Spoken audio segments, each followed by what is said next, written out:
Baik, Assalamualaikum warahmatullahi wabarakatuh. Salam. Kembali dengan Revol Official Channel. Hari ini kita akan berdiskusi dengan para aktivis 98. Maka tema kita hari ini adalah 98 mengenang reformasi. Seperti yang kita tahu, pada tahun 98 menjadi momentum yang sangat penting, kalaupun tidak bagi bangsa ini, bagi kita lah, bagi saya dan bagi teman-teman baru masuk tahun 1 kuliah bercerita tentang 66. Lalu bicara tentang gerakan mahasiswa, menghafal gerakan kami, KAPI, dan tokoh-tokoh 66. Berkahnya muncul kita, tiba-tiba hari ini orang menceritakan tentang kita, tentang 98, dan dengan gerakan reformasi 98. Mungkin orang sudah lupa dengan 66, orang sudah mulai memenggal sejarahnya menjadi gerakan 98. Dan hari ini kita hadir di sini, dan pada waktu itu juga mungkin tidak ada yang para pengamat politik dan sebagainya yang meyakini bahwasanya 98 itu akan menuai keberhasilan. Maka oleh karena itu kami dari Revol Official Channel akan mengangkat tentang 98 mengenang reformasi. Hari ini saya didampingi oleh teman-teman dari Revol Institute yang kebetulan para penggiatnya adalah aktivis 98. Ada Bang Abrar dari UIN, sekarang dulu Yayan Imam Bonjol Padang. Kalau nggak salah menjabat sebagai wakil ketua di Senat Mahasiswa. Dan beliau sekarang ini di Revol Institute. Kemudian beralih ke kiri saya itu ada Muhammad Taufik. Waktu itu 2098 jabat apa Taufik? Sudah di Senat. Di Ekstra Universitas di HMI. Waktu itu ketua umumnya saya, dan setelah saya langsung Muhammad Taufik yang ketua umumnya. Dan kuliah di UIN juga, di YAIN juga pada waktu itu. Ketua umum Kopma, jadi hampir semua elemen gerakan mahasiswa ngurus uang mahasiswa. Dan saya masih ingat sejarahnya ini, salah satu beliau ini yang ikut dalam ketika terjadi kerusuhan Mei, yang kami bukan pribumi, kami bukan pribumi, lalu naruh sajadah, lalu menjamin bahwasanya keliling Kota Padang, bahwasanya kami jamin pribumi bisa aman di Kota Padang. Di pojok paling kiri saya ada Hari Effendi. Sekarang pakai Iskandar, dulu nggak pakai Iskandar. Waalaikumsalam. Hari Effendi Iskandar. Kalau sehari-hari, kalau pemilu pasti kalah kalau pakai bawa Hari Effendi Iskandar, karena namanya Ajo. Bergerak pada waktu itu, kalau bahasa pergerakan bergerak pada waktu itu di sayap Himamani, di Senat Mahasiswa Universitas, di Fakultas Sastra tepatnya. Dan tiga-tiga ini adalah penggiat di Revol Institute dan dari generasi 98. Kami berempat akan memandu diskusi kita hari ini, dan kita mengundang semuanya rekan-rekan dari kampus perguruan tinggi di Padang. Di studio ada hadir 2 orang. Kemudian kita akan tersambung melalui Zoom dengan aktivis lainnya. Tapi sekarang yang masih bergabung itu baru 1 ya. Baru kalau panggil Bapak udah ketuaan kita hari ini. Bro Nuzran Joher. Assalamualaikum Bro Nuzran Joher. Waalaikumsalam Pak Ketua. Nuzran ini adalah Ketua SMI YAIN Imam Bonjol Padang. Dan saya gerakan reformasi itu dimulai dari YAIN sebenarnya awalnya, melalui buka bersama yang kita akhiri dengan sahur bersama waktu itu. Ini Nuzran Joher sebagai ketuanya. Nanti kita juga akan hadirkan dengan Charlie Mubarak, Ketua SMPT UNAN, mahasiswa ekonomi, dan kemudian banyak terlibat di gerakan mahasiswa sebelum reformasi pun. Kemudian juga akan hadir di sini secara Zoom dengan Raymond, Ketua Ketua SMPT Universitas Bung Hatta. Dan terakhir kali kita beraktivitas dengan Raymond ini di pemantauan pemilu kalau nggak salah saya. Nanti kita sekarang belum bergabung, kita mudah-mudahan bisa bergabung. Udah bergabung yang lain. Sarli Mubarak, nggak kebaca saya dari sini. Ini ada Mukhtar Effendi. Oh, nah di studio ada hari ini di sebelah kanan saya Mukhtar Effendi dari IKIP Padang, UNP sekarang. Dan ini satu-satunya, saya pikir IKIP Padang ini agak aneh gerakan mahasiswanya. Jika seluruh perguruan tinggi itu digerakkan oleh organisasi formal mahasiswanya, senat mahasiswanya, di IKIP agak beda. Yang menggerakkannya adalah aktivis yang tidak menjabat di organisasi formal kampus. Bahkan ketika kampusnya tidak mau melakukan, organisasi formalnya tidak mau melakukan aksi reformasi, mereka turunkan, mereka bubarkan. Assalamualaikum Pak Mukhtar Effendi. Bro Mukhtar Effendi. Kalau Mukhtar Effendi bareng sama saya sejak SMP, kami selalu biasa ketiduran, tetapi ketika gerakan mahasiswa dalam sayap yang berbeda. Sayap itu bukan lawan, tapi dalam saya front. Ada front Lima Mani, ada front Lubuk Linta, ada front Tabiang Ayat Tawar. Nah, saya front, walaupun dari UNAS saya front Tan Malaka, apa? Benar kan tapi hang tuanya, front hang tuanya saya lupa. Front hang tuanya. Dan kemudian di sebelah kiri saya ada Ferry Swin. Assalamualaikum, Ferry Swin. Ini pentolan aktivis mahasiswa dari Solo. Saya sempat tanya tadi ke Ajo, ke Taufik, ke Bang Abrar, kira-kira dari kabupaten kota lain siapa yang kita undang? Enggak ada nama. Ya enggak ada nama kira-kira ya yang dari tersangka gitu. Tersangka. Siapa tersangka?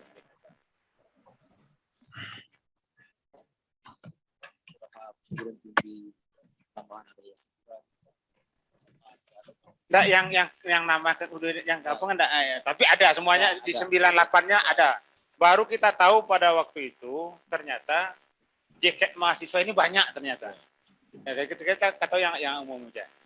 Nah, Ferry Swin adalah ketua SMPT UMI Solo.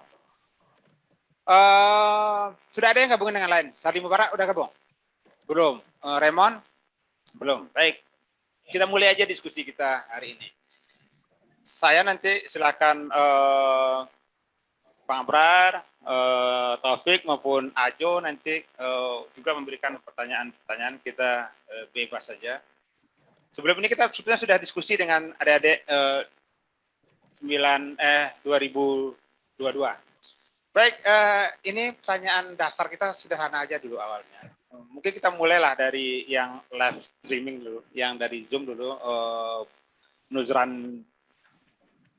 Supaya kita mengingat nih, Nuzran, kira-kira di awal-awal gerakan reformasi itu bisa diceritakan enggak sedikit bagaimana gerakan reformasi muncul di YIN, kemudian siapa aktor-aktornya, dan kemudian apa yang dilakukan di situ di awal-awal reformasi itu, dan kemudian kenapa perjuangan reformasi di UIN itu termasuk yang terbesar saya pikir di Sumatera Barat. Silakan Nuzran. Ya, makasih Pak Ketua Eka Vidya, ini ketua kita yang sangat luar biasa. Mobilitasnya ekstra itra kampusnya. Ya sebenarnya awalnya karena ketua saya Pak Eka ini ketua HMI cabang yang bisa menggerakkan ini kampus-kampus itu. Karena sumber pergerakan itu ada di jantungnya, ada di situ. Kan. Ya alhamdulillah pas angkatan kita ya bisa connect ya secara komunikasi, informasi. Nah memang saya ingin memberikan apresiasi lah pertama kepada teman-teman Reform channel ini ya luar biasa. Reform ya. Reform. Official. Reform. Reform itu agak lunak, kita reform, agak keras dikit. Reform. official channel ya. Yang inti di dalamnya adalah teman-teman, sahabat-sahabat, rekan-rekan pelaku ya angkatan 98 yang apa namanya tentu ingin merawat ya, sejarah pergerakan mahasiswa dalam titik nolnya adalah di 98. Mana tahu nanti ada sejarah-sejarah baru lagi, tetapi ini bisa dikorelasikan antara pergerakan sebelum 98, kemudian 98, dan berikutnya. Saya pikir ini sebuah langkah yang taktis dan strategis dalam kerangka membawa teman-teman, terutama aktivis 98 yang ada di Sumatera Barat. Nah, tentu nama-nama yang atau sahabat atau rekan-rekan yang di Padang ini, yang online ini, saya pikir saya hampir kenal semuanya. Ada Pak Abrol ya, dosen sekarang di Fakultas Syariah. Ada Taufik, ini yang saya lama betul Pak Eka yang lama nggak ketemu, Pak Mukhtar Effendi. Semenjak Gun ya, Sugianto ini saya nggak ketemu lagi waktu kita setelah selesai pergerakan puncak daripada demonstrasi di tanggal 21 itu. Setelah IKIP mengadakan sendiri, kemudian Bu Hakta juga, UNAN juga, dan IAIN ya di waktu itu di lapangan kantor gubernur. Nah, pasca itu kita sudah nggak komunikasi. Ya mungkin salah satu hambatan kita alat komunikasi juga ya, sangat susah. Ya kita main-main langsung aja di kayak Bung Hatta di mana poskonya di IAIN waktu itu di Imam Bonjol. Nah tentu saya sangat bahagia sekali bisa ketemu Pak Mukhtar Effendi. Nanti kita mudah-mudahan bisa saling tukar nomor kontak ya Pak Mukhtar. Kemudian ada Pak Taufik ini, ya Dinda saya ini, ketua cabang juga setelah Pak Eka. Saya pikir walaupun Pak Taufik tidak di struktur senat, tetapi sangat memahami ya, dinamika itu. Waktu itu udah semester berapa ya, Fik ya? Semester 4 kalau nggak salah ya. Tetapi mengikuti jejak-jejak terutama di IAIN Imam Bonjol. Kemudian ada Ajo, ini Ajo sudah nggak asing lagi bagi saya. Selamat ya, Jo. Bang, Waalaikumsalam. Nah, kemudian ada teman kita yang dari Solok, saya kenal wajahnya, pasti kita pernah ini. Nah, tentu kita harapkan nanti ada Pak GI ya, Pak Sarli Mubarak, dan yang lainnya bisa ikut urun rembuk kita merefleksikan ataupun mengulang kembali sejarah kita di tahun 98 itu. Baik, Pak Eka, saya ingin memulai begini. Pertanyaan tadi ya, kenapa di IAIN justru pergerakan terbesar itu menguat sehingga menjadi magnet kekuatan simpul gerakan reformasi waktu itu, karena beriringan dengan dinamika kampus sebelumnya. Itu Pak Abrol tahu persis, memang ada internal kita waktu itu sebelum pergantian senat mahasiswa, tetapi berkat dengan kepengurusan saya di senat waktu itu mampu mengkonsolidasi dengan baik program-program kerja ya, karena kita satu tahun masa jabatan. Di 6 bulan setelah itu di tahun 97 pertengahannya ya, karena muncullah beberapa diskusi terbuka ya. Kita sempat mengundang Pak Arbi Sanid almarhum, kemudian Pak Mukhtar Naim juga almarhum, yang itu pada saat itu bukan kelas Sumatera Barat saja, tapi mereka sudah nasional ya, sangat vokal terhadap isu-isu tentang pergantian kepimpinan nasional. Arbi Sanid adalah ilmuwan politik di dosen Fakultas Ilmu Politik di UI, Pak Mukhtar Naim ada sosiolog di Sumatera Barat. Nah ini kita padukan. Nah ini awalnya membuat mahasiswa ya di IAIN terjadi membuka semangat, keberanian, sehingga mampu bersuara dan kritis terhadap persoalan sosial terutama kebangsaan kita.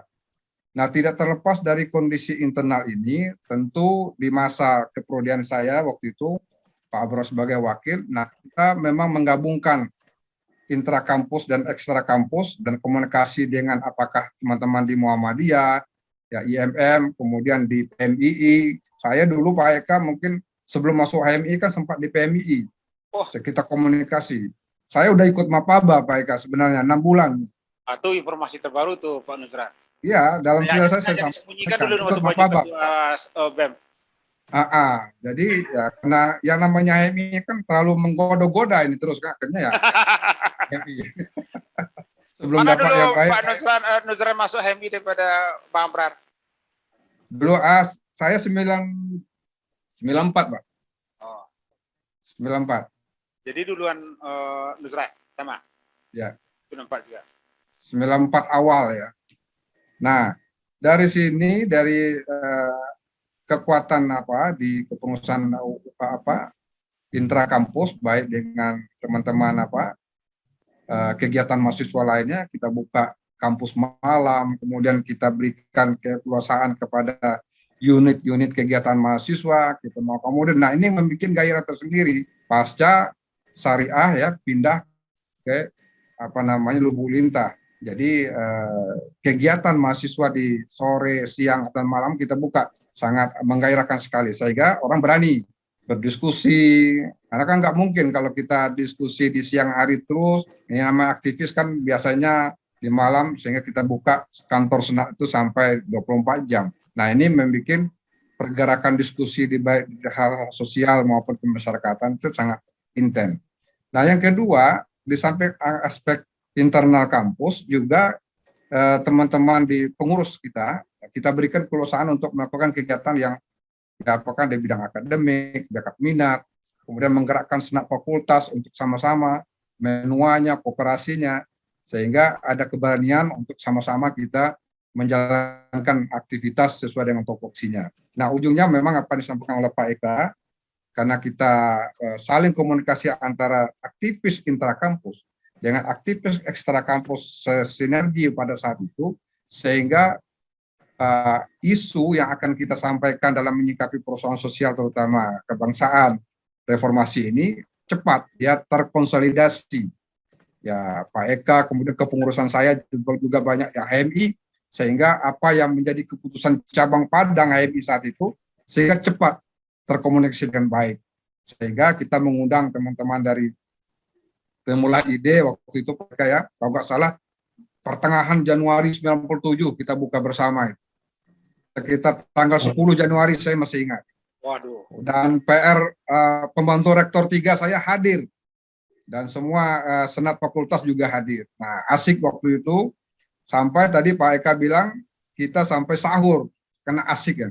Disitulah awal cikal bakalnya kita mulai membentuk yang namanya Forum Komunikasi Mahasiswa Padang waktu itu. Masih skopnya adalah Kota Padang. Nah, kemudian kita minta isu yang penting setelah itu kita kumpul di, kalau nggak salah di kampusnya Pak Muklis ya. STTP Pak Eka ya. Ya, STTP. Oh, bisa STTP, disambungkan John Muklis, John Muklis satu John. John Muklis. Nanti kita sambungkan dengan John Muklis satu. Ya, John Muklis waktu itu. Dari pertemuan di STTP muncullah ide kita kembangkan bahwa kalau kita sudah kuat, misalnya ke Forum Komunikasi Mahasiswa Padang, lalu kita kembangkan secara Sumatera Barat, maka lahirlah namanya Forum Komunikasi Mahasiswa Senat Mahasiswa Sumatera Barat, FKMB. Nah, awalnya adalah kita coba bergerak isu-isu lokal waktu itu Pak Eka ya. Isu lokal kita adakan kita ke DPR. Ada, saya masih ingat itu ada kakaknya Sarli Mubarak dulu waktu itu ya, dosen, siapa nama Pak Eka? Zulfikar. Beliau hadir waktu itu. Dari situlah kita mulai merancang merancang isu-isu dan bagaimana menyatukan kekuatan untuk pergerakan lebih besar lagi. Tapi yang penting dari itu kita ingin mengatakan bahwa saya satu sisi memang didukung oleh pimpinan universitas waktu itu, baik Pak Rektor maupun Bantu Rektor. Sehingga waktu itu Pak Amir Saripudin ya, waktu itu Direktur Pasca Sarjana memberikan satu ruangan khusus di gedung Pasca Sarjana Imam Bonjol untuk posko reformasi mahasiswa Sumatera Barat. Jadi pihak kampus sangat mendukung. Dan kemudian setelah pergantian rektor, Pak Aziz Dahlan ya juga mendukung Profesor Aziz sebagai rektor, juga memberikan support kepada kita yang sangat luar biasa. Artinya maka kekuatan dari internal di YIN pada itu sangat mendukung bagaimana kita melaksanakan kegiatan yang sifatnya isu-isu kebangsaan, dalam hal ini gerakan reformasi, sehingga teman-teman di kalangan mahasiswa fakultas maupun unit kegiatan mahasiswa lainnya juga kompak, sehingga kita mampu menjadi tuan rumah waktu itu Pak Eka ya, waktu itu bulan Mei juga, sebelum Mei kita menggelar acara pertemuan akbar Senat se-Sumatera Barat. Kalau nggak salah ada 48 ketua pimpinan Senat se-Sumatera Barat hadir di IAIN malam itu untuk merancang kegiatan untuk tanggal 20 demonstrasi besar-besaran puncak daripada reformasi tuntutan mahasiswa di 20 Mei pada saat itu. Jadi itu sementara Pak Eka yang bisa saya pancing dalam diskusi hari ini. Titik poin saya adalah bagaimana semangat tentunya ya, apa yang kita lakukan 98, saya pikir teman-teman yang bergerak seperti itu tentu mempunyai catatan, dan hari ini sudah ya ada yang beraktivitas di politik, ada di pengusaha ya, kayak Gus Rizal ya di politik, dan yang lainnya kalau di IAIN ada Ahmad Bakri waktu itu ya, ada Sudarto. Ya tentu ini yang dulu dong ininya. Ya mungkin itu sementara Pak Eka, kawan-kawan. Ini ada Pak Bardon ini baru masuk. Saya kembalikan kepada Pak Eka. Oke. Terima kasih Nezran. Nah ini kita memang perlu nih disebutkan nama-nama yang terlibat di itu sehingga kita kenal lagi nama-namanya. Nah satu lagi Pak Eka, saya lupa menyebutkan ada Panglima kita Pak Sahrul Ramadan Tanjung. Sahrul Ramadan Tanjung. Ya ini memang kita plot menjadi Jenderal Besar Reformasi kemarin itu Pak. Ya. Nah, supaya jangan ada ego salah satu pimpinan ketua-ketua Senat. Jadi Pak Sahrul ini yang kita daulat kemarin itu untuk memimpin. Nah, tapi kita nih, sebelum diakhiri Nezran, kenapa namanya Jenderal Besar dan kenapa Jenderal Besar itu Sahrul R. Tanjung? Nah, itu mungkin perlu kita jelaskan juga itu, Nezran. Jadi begini sejarahnya, untuk bisa mendapat izin, waktu kita meminta izin demo besar-besaran di lapangan kantor gubernur, kita waktu itu harus berurusan dengan Danrem Sumatera Barat. Waktu itu namanya Kolonel Sugiono kalau nggak salah. Jadi waktu kita menyampaikan seperti itu, kita akan minta izin, oke. Pada tanggal 20 itu kan dari SMPT Unan menduduki RRI. Ya Pak Eka ya. Lalu setelah itu saya mengusulkan kita menduduki TPRI. Nah, waktu itu kita menyampaikan bahwa gerakan mahasiswa tidak akan mengganggu fasilitas strategis ya, seperti yang apakah itu kita nggak ini ya, headsetnya nggak nyambung. Nah, apakah itu TPRI? Yang mengangkat Sahrul Tanjung itu sebenarnya adalah dari TNI, Pak, yaitu Pak Sugiono, karena waktu itu Sahrul mengatakan aman dan dia didaulat oleh pihak TNI sebagai jenderal reformasi di waktu itu. Jadi bukan kita yang mahasiswa. Jadi yang ngasih gelar jenderal besar ini Pak Budi. Bukan Pak Budi, Pak Danrem. Danrem. Ya, jadi yang ngasih gelar gelar jenderal besar ini, baik panglima besar ini Pak Budi berarti. Pak Yusran. Halo, Pak Yusran. Halo. Halo. Jadi yang ngasih jenderal besar jenderal besar ini bukan kita yang mahasiswa ya, Yusran? Iya. Jadi di hadapan ini bisa memimpin sebanyak ini, Anda sudah jadi jenderal. Oh, itu kita daulat ini jenderal.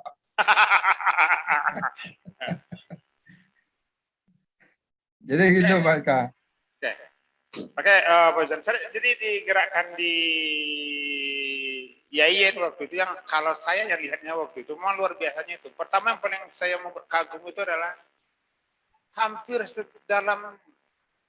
dalam setahun itu ada dua atau tiga itu undang tokoh-tokoh nasional untuk hadir di diskusi. Jarang kita untuk bisa ngomong memulihkan tapi bisa terjadi. Kemudian yang kedua, fasilitas senatnya besar sekali. Fasilitas senatnya besar sekali dan saya pikir itu mengalahkan kampus-kampus lainnya waktu itu kalau fasilitas. Baik, kemudian hari ini kita sudah gabung di Zoom itu Bordon. Assalamualaikum Bordon. Assalamualaikum Bordon. Nah, mungkin lagi menyesuaikan sinyal.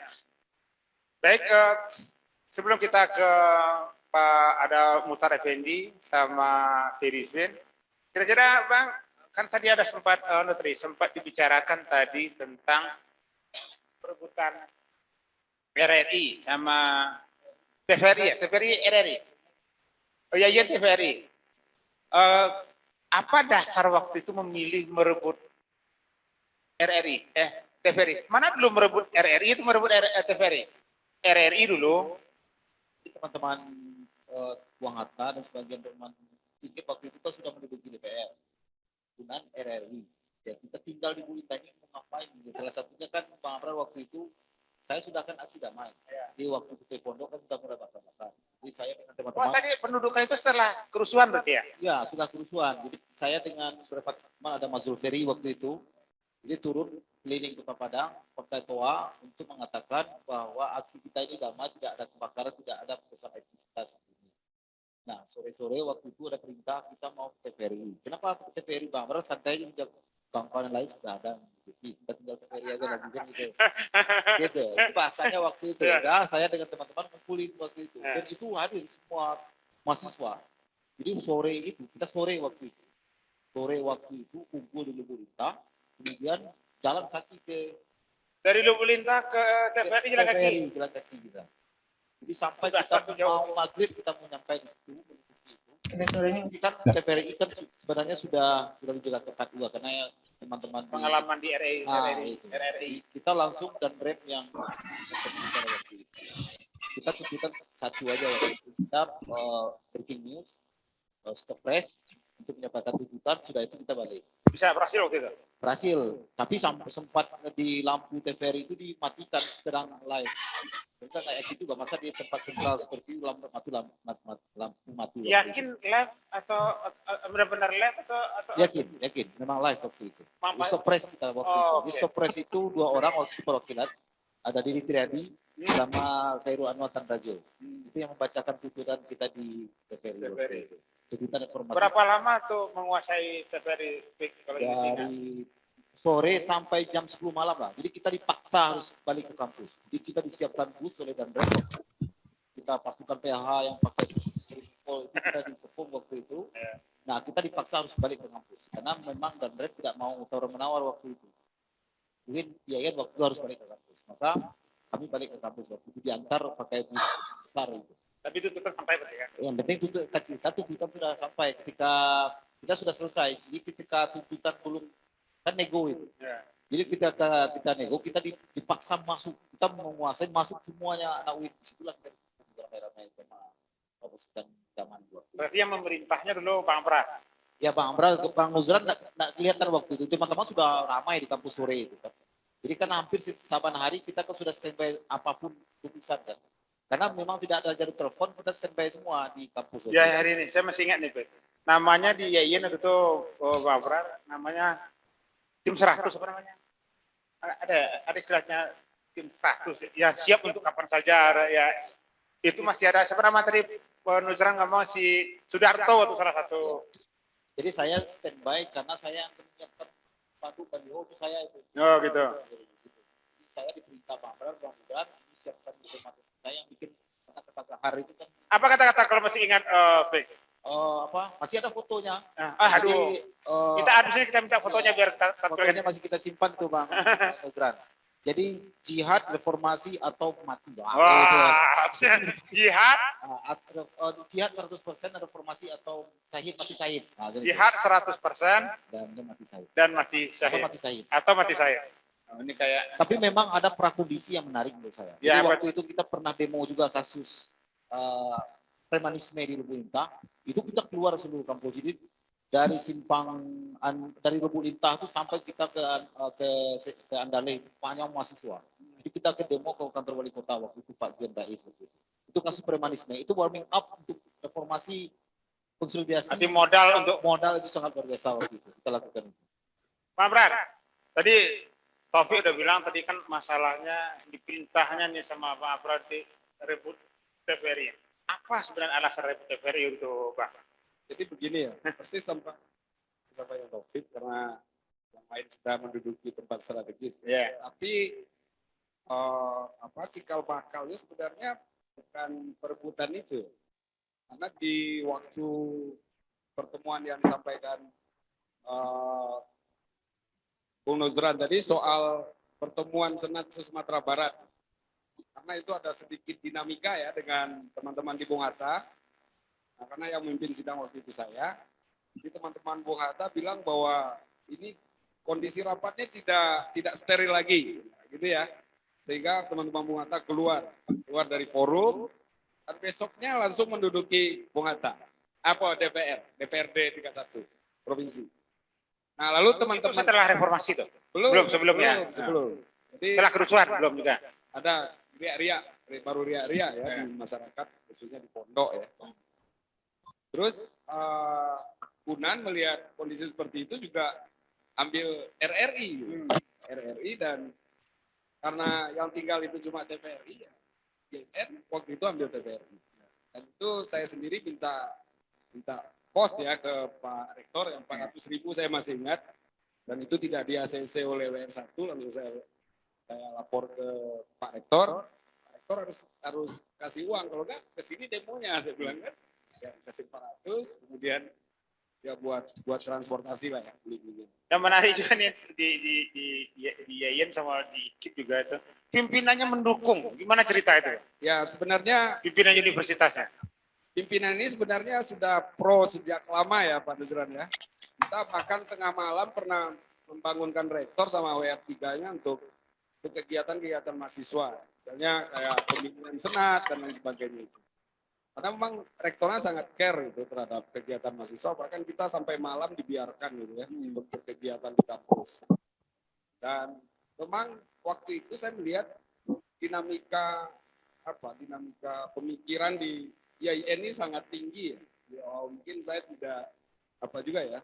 Karena memang seperti yang disampaikan tadi, beberapa tokoh nasional itu mampu kita undang, bahkan di tingkat AMC pun bisa ngundang. Ya. Dari mana dananya waktu itu? Nah, karena waktu itu kan sponsornya banyak, terutama sponsor rokok ya, sangat banyak waktu itu. Duitnya banyak. Ya. Dan tokoh-tokoh nasional itu memang tidak meminta biaya transport mereka yang biaya sendiri. Bahkan Bang Egy Sujana juga pernah hadir kita, Ima Arif juga pernah hadir, Faris Majid ya. Cak Nun, kemudian Cak Nun pada waktu itu lagi top-topnya itu. Ya, Din Samsudin juga pernah hadir. Jadi hampir semua tokoh nasional itu siapa tadi? Eki Sahrudin, Eki Sujana. Ya, hampir semuanya tokoh-tokoh kita undang. Secara referensi sudah banyak berarti. Sudah banyak. Kemudian memang diskusi-diskusi keilmuan di IAIN itu sangat kuat di forum-forum Sampai sekarang. Jangan jawab. Forum-forum kajian itu banyak. Di tingkat himpunan mahasiswa saja itu bisa 2 sampai 3 forum diskusi. Dan ada juga kebijakan skek Tapi memang waktu itu mahasiswa sangat haus. Apalagi sejarah di IAIN itu gerakannya sudah banyak. Ini ada demo tentang Porkas ya. Porkas. Ada tentang hijab. Porkas itu malah sempat diburu-buru tuh aktivitasnya. Ya. Saru Air Tanjung kalau nggak salah saya itu Porkas. Itu dipukuli malah. Iya. Nah, jadi pengalaman itu yang, tapi ada satu hal yang menarik sebelum perkumpulan itu dimulai ya Pak Nuzran. dulu itu kan gerakan teman-teman mahasiswa di Pulau Jawa sudah mulai. Ya. Dan kita di Sumatera Barat ini belum. Nah, seingat saya, ini ada cerita ini. Unan itu pernah dikirim pakaian dalam itu dari Jawa. Saya ini yang memancing emosi sebenarnya. Ya. Memancing emosi untuk melakukan gerakan. Nah, makanya waktu itu Supaya jangan terkirim untuk kedua kalinya. Nah, supaya jangan terkirim untuk kedua kalinya karena Unan belum menginisiasi, maka kita teman-teman di IAIN ganti bagaimana kalau buat forum mahasiswa di seluruh perguruan tinggi di Kota Padang. Nah, itulah cikal bakalnya sebenarnya, makanya pada saat puasa itu momennya untuk buka bersama. Baik, nah, ini masih banyak cerita nih kalau dari ya nih front kita sebutlah namanya front Luwuk Lintah. Kita pindah ke front air tawar sekarang. Nah, ini Assalamualaikum Pak Bordon. Waalaikumsalam. Bordon, Assalamualaikum. Salam warahmatullahi wabarakatuh. Ini Kedengeran? datang lagi bergabung kita nih Bordon. Suara saya kedengeran nggak? Suaranya kedengar, tapi videonya nggak dinyalain. Videonya Bordon. Oke, sebentar. Udah bisa gabungin tuh, biar Nuzran juga lihat tuh Bordon itu. Udah kelihatan? Assalamualaikum. Waalaikumsalam warahmatullahi wabarakatuh. Ini Bordon ini dia sebetulnya dari sayap Lima Mani, tapi kampus teknik waktu itu di DR Tawar. Dan saya punya pengalaman luar biasa dengan Bordon ini. Kami sama-sama pergi ke Aceh untuk pertemuan senat mahasiswa se-Indonesia. Kita mau nolak SMPT waktu itu, mau masuk Aceh, tapi sudah di sweeping beberapa kali. Sweepingnya karena Aceh masih hidup, Aceh masih hidup. Dan Bordon nggak bisa masuk ruangan sidang karena dikawal oleh Menwa. Jadi Bordon pernah takut sama Menwa sebenarnya. Dan kita terpaksa nggak pernah hadir karena ternyata kita baru nyampe di tengah jalan. WR3-nya udah sampai di Unsia dan mengatakan bahwasanya tidak ada perwakilan dari Universitas Andalas. Dan kita pulang sampai di Medan baru Bordon kemudian diskusi deklarasi lah dengan sama teman-temannya, nggak boleh masuk di Unsia. Tapi kita nanti sayapnya Unan kita diskusikan. Kita pindah dulu Bordon, di sini sudah ada Bordon, masih ingat mungkin Pak Abrar, ada Taufik, ada Ajo, ada Ferry Swin, ada Muhtar Effendi. Di layar Zoom sekarang ada itu Nuzran Joher. Nah sekarang kita masuk dulu, kita masuk ke front air tawar sebelahnya teknik. IKIP. Ya, tak salah. Terakhir itu pernah kelahi tuh IKIP. IKIP sama teknik. Tahan dulu. Bordon, kita dengar dulu dari frontnya air tawar. IKIP. Seperti yang saya bilang tadi, IKIP ini aneh. Jika semua kampus itu digerakkan oleh organisasi formalnya, senat mahasiswanya, tetapi IKIP yang menggerakkannya masyarakat liarnya, mahasiswa liarnya. Nah, salah satunya adalah Muhtar Effendi. Pertanyaan sama Pen, bagaimana di IKIP bisa muncul gerakan seperti itu, padahal di depannya batalion Yuda Sakti, unit 133 Yuda Sakti. Kemudian kenapa yang menggerakkan itu adalah dalam tanda petik dari mahasiswa liarnya. Mungkin disebutkan beberapa tokoh-tokoh lainnya yang juga beraktivitas di situ. Dan terakhir, luar biasanya, IKIP itu menjadi pusat gerakan. Puncaknya kedatangan Amin Rais. Nah, silakan, Pen. Terima kasih. Assalamualaikum warahmatullahi wabarakatuh. Saya sangat merasa berbahagia sekali karena bertemu dengan teman-teman pergerakan semua. Mungkin tidak mengulas. Selamat kepada kawan-kawan semua. Pergerakan di IKIP waktu itu yang saya pahami itu dimulai sebenarnya dari peristiwa-peristiwa yang di luar jangkauan kita. Pernah ada kegiatan pertandingan bola basket itu di fakultas. Bukan di waktu itu fakultas olahraga dengan teknik Unan terakhir yang kan di depan dulu itu ada teknik Unan, kemudian ada lapangan basket. Ya. Kemudian di lapangan basket itu, dulu kan kalau setiap penurunan bendera, Ya. kita disuruh hormat. Kendaraan berhenti, kan begitu dulu di batalion. Iya, jam 6 maghrib. Oh, ya, ya. Dan pada waktu itu, Bodor mengadakan hormat itu ketika mau maghrib. nah Iya, kemudian pas mau maghrib, penurunan bendera. jadi siapa yang tidak hormat itu dipukul, dikejar sampai lompat pagar, kemudian dipukul. Nah kebetulan yang menjadi wasitnya waktu itu anaknya Ikip. Gitu. Nah itu yang ditampar oleh orang batalion Yang tinggal di rumah monyet itu. Nah kemudian ini yang salah satu memancing mulainya emosi itu datang. Nah, kemudian kita dari Fakultas Teknik yang waktu itu FPTK namanya.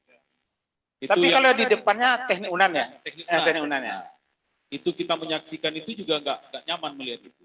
Sehingga akhirnya kita ribut dengan batalion. Nah ini peristiwa-peristiwa yang mulai memancing. Dan kemudian di tahun 97 kita sudah bergerak juga untuk meminta senat kita ini untuk aktif. Artinya termasuk dengan pergerakan reformasi. Ya. Kebetulan saya waktu itu di senat fakultas. Nah, waktu kami mendesak di senat perguruan tinggi institut itu tidak ada respon, bahkan terkesan malah lebih mendukung penguasa ini. Nah, kemudian dari pergerakan itu kita akhirnya menurunkan. Nah, sebenarnya dilakukan Menurunkannya pakai demo juga enggak? jadi disuruh keluar kemudian dikosongkan itu. Oh, Dan kemudian kami duduk di tempat itu. sekretariatnya. Sekretariat dan senat institut waktu itu enggak punya tempat lagi.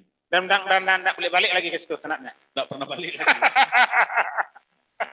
Nah, kemudian pada saat pergerakan kita sebenarnya sempat membentuk senat. Dan kemudian dilakukan pemilihan. Pemilihan waktu itu kan sebenarnya perwakilan fakultas waktu itu. Fakultas. Dan jujur sebenarnya pada waktu itu saya salah satu calon dan yang keluar sebagai pemenangnya waktu itu memang saya. Nah. Setelah itu dilaporkan ke rektor dengan apa namanya dengan bahasanya membana-bana gitu. Nah. Saya tidak mau meng-SK-kan ini karena kita belum ada petunjuk pilihan ini. Tapi saya tidak akan bubarkan. Saya akan bantu untuk mempertahankan. Sehingga pergerakan kita di UNP waktu itu memang didanai juga oleh rektor. Ini saya. Dan rektor pada waktu itu menyatakan saya sangat mendukung reformasi. Referensi siapa waktu itu? Pak Muhammad Ansar. Muhammad Ansor. Ya. Aktivis juga nih, aktivis Pak Muhammad 66 juga. Ansar, ya. Dan kemudian ini disupport terus. Jadi kami setiap pagi yang ngumpul di sekretariat, itu kalau untuk uang sarapan pagi itu dikasih terus. Sama rektor. Ya, sama rektor. Dan kemudian kalau minta bantuan kegiatan-kegiatan ke luar, saya terus. Suaranya oke, nak. Kasih, lanjut. Walaupun secara yuridis formalnya kita tidak mau rektor mengakui gitu, atau mengeskakan gitu. Tapi seluruh kegiatan dan fasilitas kita disediakan. Komputer waktu itu di sekretariat ditambah 2 unit, kemudian fasilitas kursi, meja disediakan. Dan ditambah lagi dengan telepon waktu itu di sekretariat itu disediakan untuk Masih telepon ya, bukan handphone, telepon ya. Telepon. Disediakan. Bahkan sampai untuk pergerakan itu untuk mengundang tokoh-tokoh pun kita sangat disupport oleh rektor. Jadi dia berharap, saya masih ingat nasihat dari Pak Ansar ini yang luar biasa menurut saya. Setiap pergerakan yang akan kalian mulai, kalian harus mengerti dengan apa yang kalian lakukan, dan kemudian harus mengerti dengan apa yang diperjuangkan, kemudian bekali kawan-kawan semuanya. Oke. Nah, makanya banyak waktu itu kita diskusi di senat-senat fakultas, itu selalu disponsori oleh Pak Rektor. Pak Rektor bilang, bahkan yang nyaris mengasihkan bagi kawan-kawan mahasiswa waktu itu, bagi para aktivis, itu pada umumnya banyak yang nggak bayar uang kuliah, itu disediakan fasilitas langsung oleh Berarti rektorat. dibebaskan uang kuliah? Banyak dibebaskan uang kuliah. Itu kelebihan waktu itu IKIP. Nah, lalu pergerakan mahasiswa di IKIP ini yang mulai sebenarnya memicu juga ada peristiwa juga di tahun 97.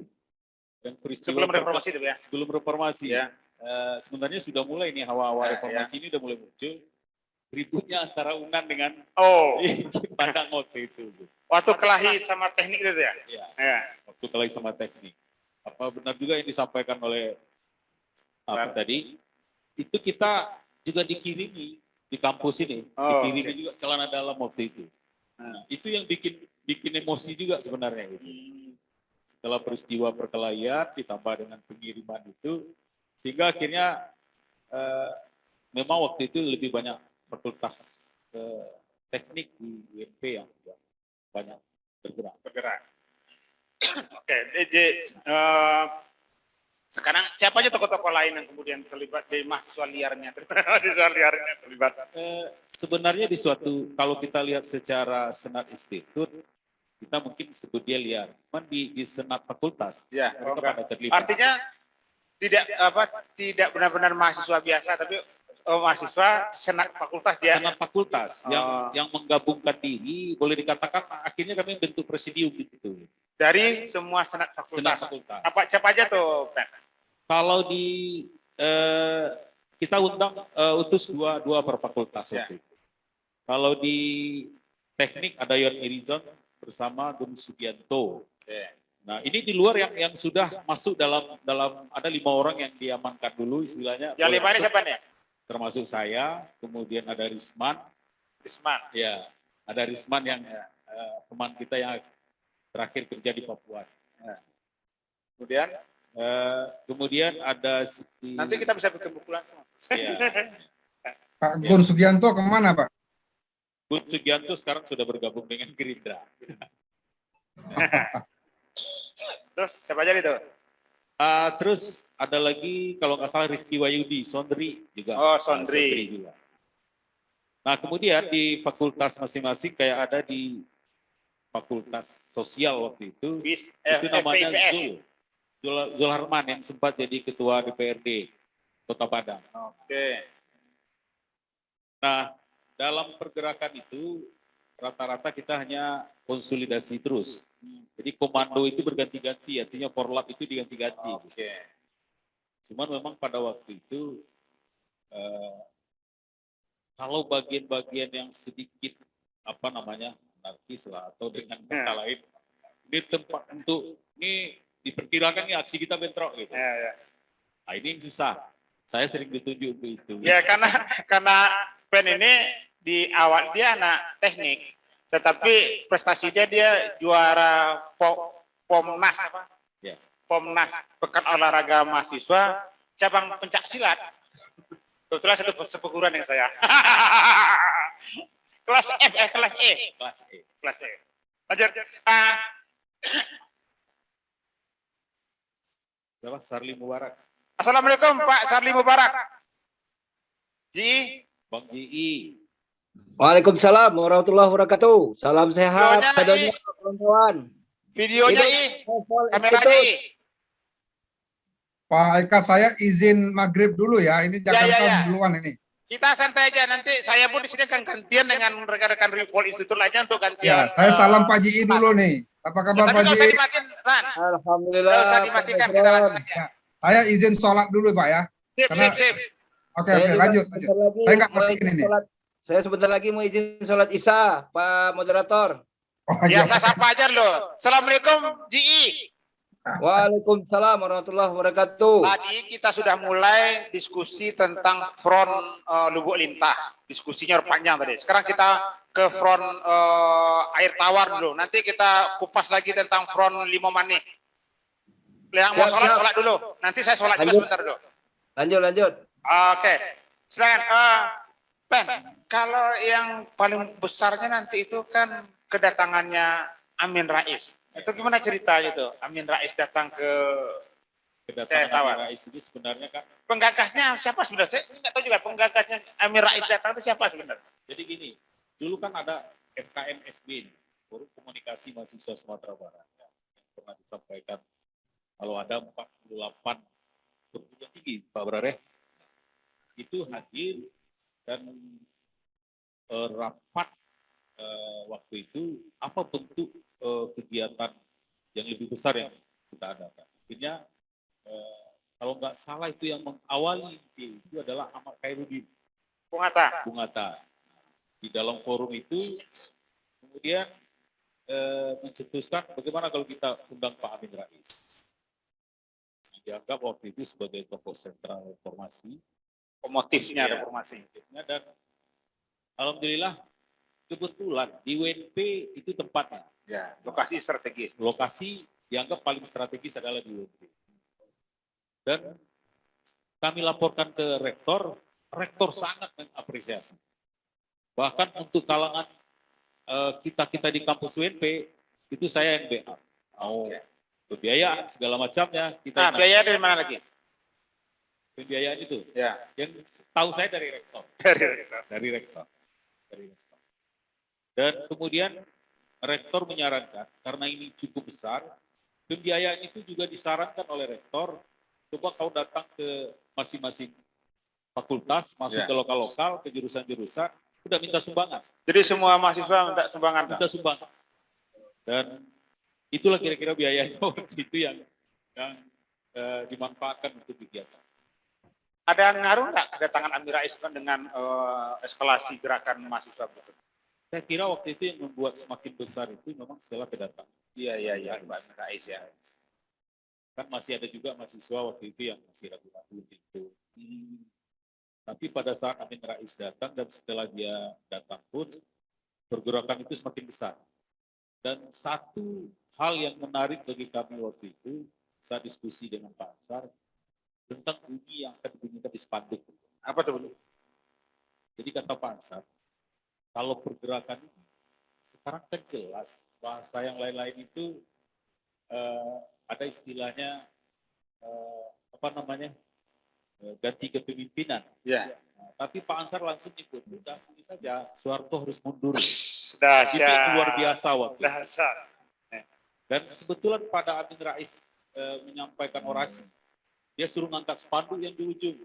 Nah, itulah spanduk yang dibikin, yang Soeharto harus mundur. Yang idenya dari rektor. Masuk dari rektor. Jadi waktu itu Pak Ansar bilang, ini akan bikin kejutan. Satu-satunya kita bikin di kampus yang menyatakan langsung Soeharto harus mundur. Jadi harus berjelas-jelas saja.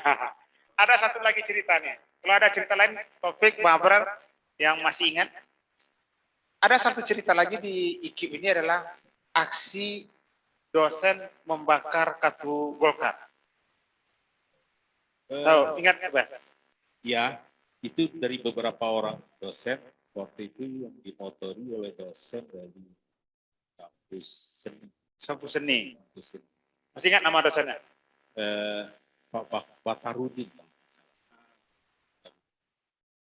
Ya, itu termasuk dengan ceket Golkar waktu itu. Oke. Masing-masing itu. Dan makanya ada aksi waktu itu sampai pelemparan kantor Golkar. Kantor Golkar yang mana? Kantor Golkar yang di mana?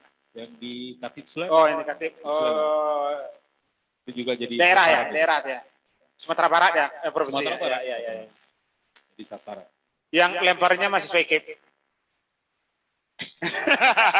Banyak mahasiswa IKIP. Hanya mahasiswa IKIP. Dimulai dari aksi. Tapi ada yang menarik. Apa Saya tuh? terakhir juga gabung dengan Golkar. Walaupun sekarang udah keluar gitu. Dan bahkan yang menariknya itu ini sekitar ulasan.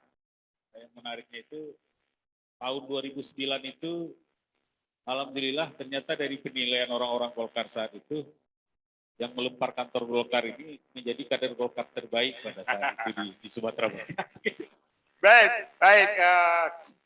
Kita banyak cerita lagi nanti dengan Front Air Tawar ini.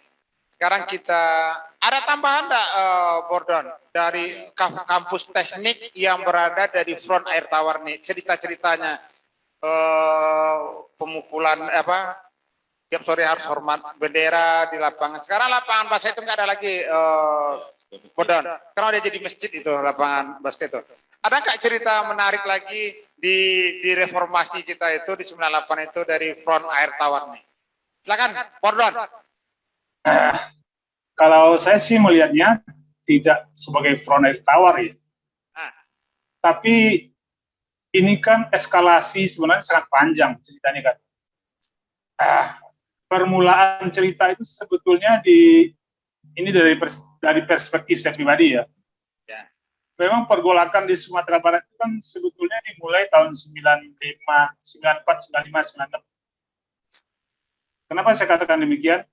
Karena kan 97, 98 itu adalah titik puncak dari akumulasi berbagai macam kegiatan anti Orde Baru lah di Sumatera Barat pada waktu itu. Tetapi awal-awal itu justru dimulai dengan penolakan terhadap SK Menteri Pendidikan dan Kebudayaan yang mengatur tentang organisasi kehidupan mahasiswa di kampus kan gitu. Kemudian kan SK Menteri Mendikbud ya waktu itu namanya ya, itu hampir ditolak. NKKBKK hampir ditolak oleh semua perguruan tinggi yang ada di Indonesia pada waktu itu. Makanya keluar waktu itu konsepnya kan keluarga mahasiswa sebagai perlawanan terhadap aturan yang dikeluarkan oleh Kementerian Pendidikan itu. Kemudian kan kita dari UNAN waktu itu kan berangkat ke Aceh membuat deklarasi penolakan terhadap Asosiasi Senat Mahasiswa seluruh Indonesia terhadap penolakan SK Mendikbud tersebut. Kemudian kan eskalasi itu terus memuncak terhadap ketidakpuasan terhadap pemerintahan Orde Baru waktu itu pemilu tahun 97 yang kembali mencalonkan Pak Harto.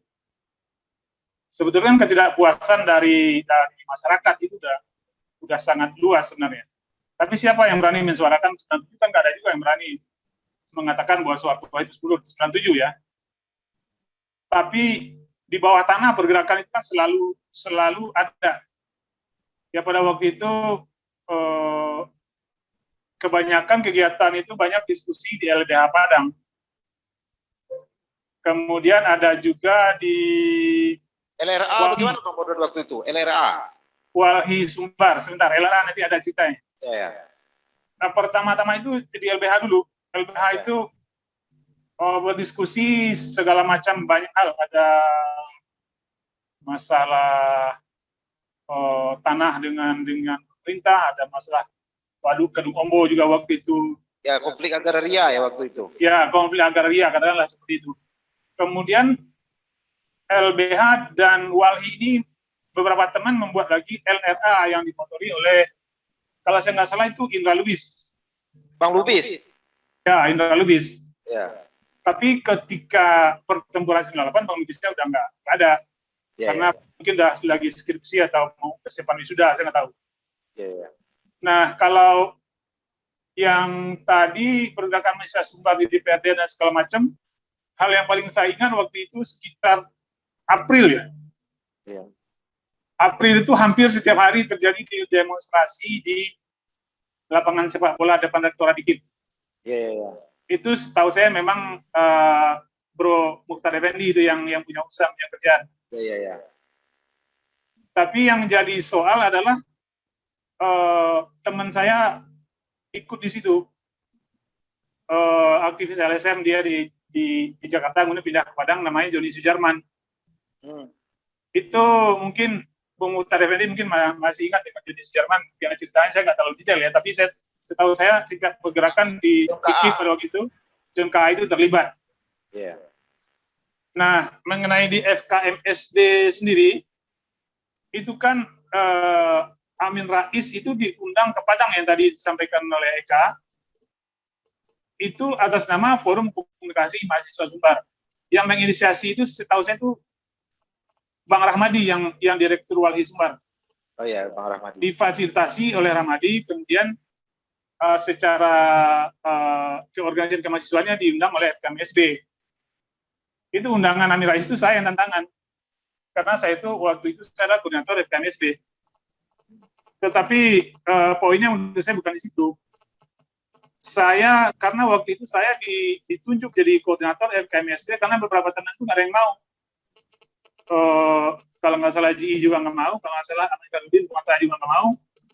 Akhirnya untuk mengakomodir keinginan kawan-kawan, ya saya yang ditunjuk, ya udah saya oke-oke aja, nggak ada masalah. Tetapi FKMSB sendiri ketika demo di Padang, kalau nggak salah 10 Mei, yang rusuh mulai dari Presiden Teater, kemudian kantor Golkar di Obrabri itu 10 Mei bukan? Ya, 10 Mei. Saya lupa, itu 9 atau 10 Mei. Persoalannya adalah pada waktu itu saya sendiri itu sudah menjadi target operasi di Polda dan Korem. Saya sama Joni Sujarman. Jadi sehari sebelum kerusuhan di Jalan Khatib Sulaiman sampai ke Golkar itu, kemudian merapat ke pondok itu, saya ada laporan sama teman-teman di LBH, sama teman-teman di Walhi, bahwa kalau seandainya terjadi besok rusuh, saya ada izin sama orang di Walhi, sama LBH, Ramadi, sama Lubis, sama teman-teman bahwa saya harus menghilangkan diri, menyembunyikan diri. Saya nggak akan tampil lagi di depan publik karena berisiko. Jadi kurang lebih sepanjang April, ya, kalau kita flashback April dan Mei itu mulai dari saya naik angkot di dekat Pasar Alai, itu saya tinggal di situ, sampai saya turun angkot lagi di dekat Matahari, ya, Masjid Muhammadiyah. Iya. Seraya. Kemudian saya mampir sebentar waktu itu ke Matahari dekat situ, lihat-lihat, baru saya berangkat ke kampus di Tawar. Itu mulai dari rumah saya di Alai sampai ke Air Tawar. Jadi Muhammadiyah itu hampir saya diselamin oleh 5 orang intel. Jadi setiap ganti angkot ada yang selamat. Jadi kalau nggak salah dia pakai baju kuning, tapi sepatunya itu sepatu kayak sepatu abri gitu. Celananya biasa, tapi badannya kekar. Jadi kemudian sehari sebelum kerusuhan di Khatib Sulaiman yang penghancuran kantor Golkar itu malamnya, dan saya juga dipanggil sama kakak saya, dia dinas di Polda Sumbar. Kalau saya itu dicari-cari sama orang Polda Sumbar. Jadi saya merasa waktu itu cukup informasinya bahwa kalau terjadi kerusuhan, sudah pasti saya akan dijadikan terdakwanya karena saya kan koordinator Mekanisme pada waktu itu. Yeah. Jadi begitu jam 10 pagi itu di lampu merah apa ya, Tugu Presiden Teater itu namanya, yang sekarang rumah makan Jalan Khatib Sulaiman dekat Presiden Teater itu ada yang Presiden Teater. Nombak. Nah, yang Nombak Teater itu anak-anak parkiran situ, begitu mahasiswa itu lewat, dia langsung ngambil batu. Yeah. Dia ngambil batu, ngelemparin itu Presiden Teater, pecah kaca yang satu. Begitu kacanya pecah satu, yang orang jualan asongan itu langsung lagi ngambil batu yang lain lebih besar, ngelempari batu, akhirnya Presiden Teater hancur. Nah, saya berhitung waktu itu situasi tidak kendali, saya bersama Ahmad Khairuddin, yang anak ekonomi UBH. Saya bilang, Ahmad, ini kalau kayak begini caranya, saya nggak bisa ikut lagi nih, Mat. Kita langsung aja jalan, Mat. Saya sama Ahmad Khairuddin itu berangkat ke terminal Ipacah, langsung naik bus Jatra ke Jambi. Saya naik bus Jatra ke Jambi itu kurang lebih jam 12.30 atau siang-siang itulah waktu zuhur. Yeah. Kemudian kita berangkat ke Jambi, naik Jatra. Kalau nggak salah kita nginap sama Ahmad itu di Jambi, itu di terminal Jambi itu 1 malam.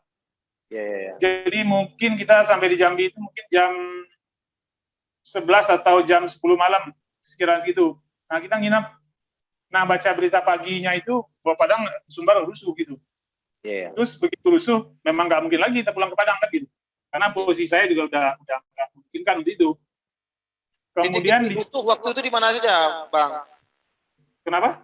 Titik-titik rusuh waktu itu di mana aja terdeteksi? Yang pasti Presiden Teater itu udah kacanya dan curah clean. Terus kan kantor Golkar. Yang ke kantor Golkar itu saya cuma dengar cerita dari teman-teman, tapi saya nggak tahu. Tapi saya dengar seperti itu. Yang damar terbakar?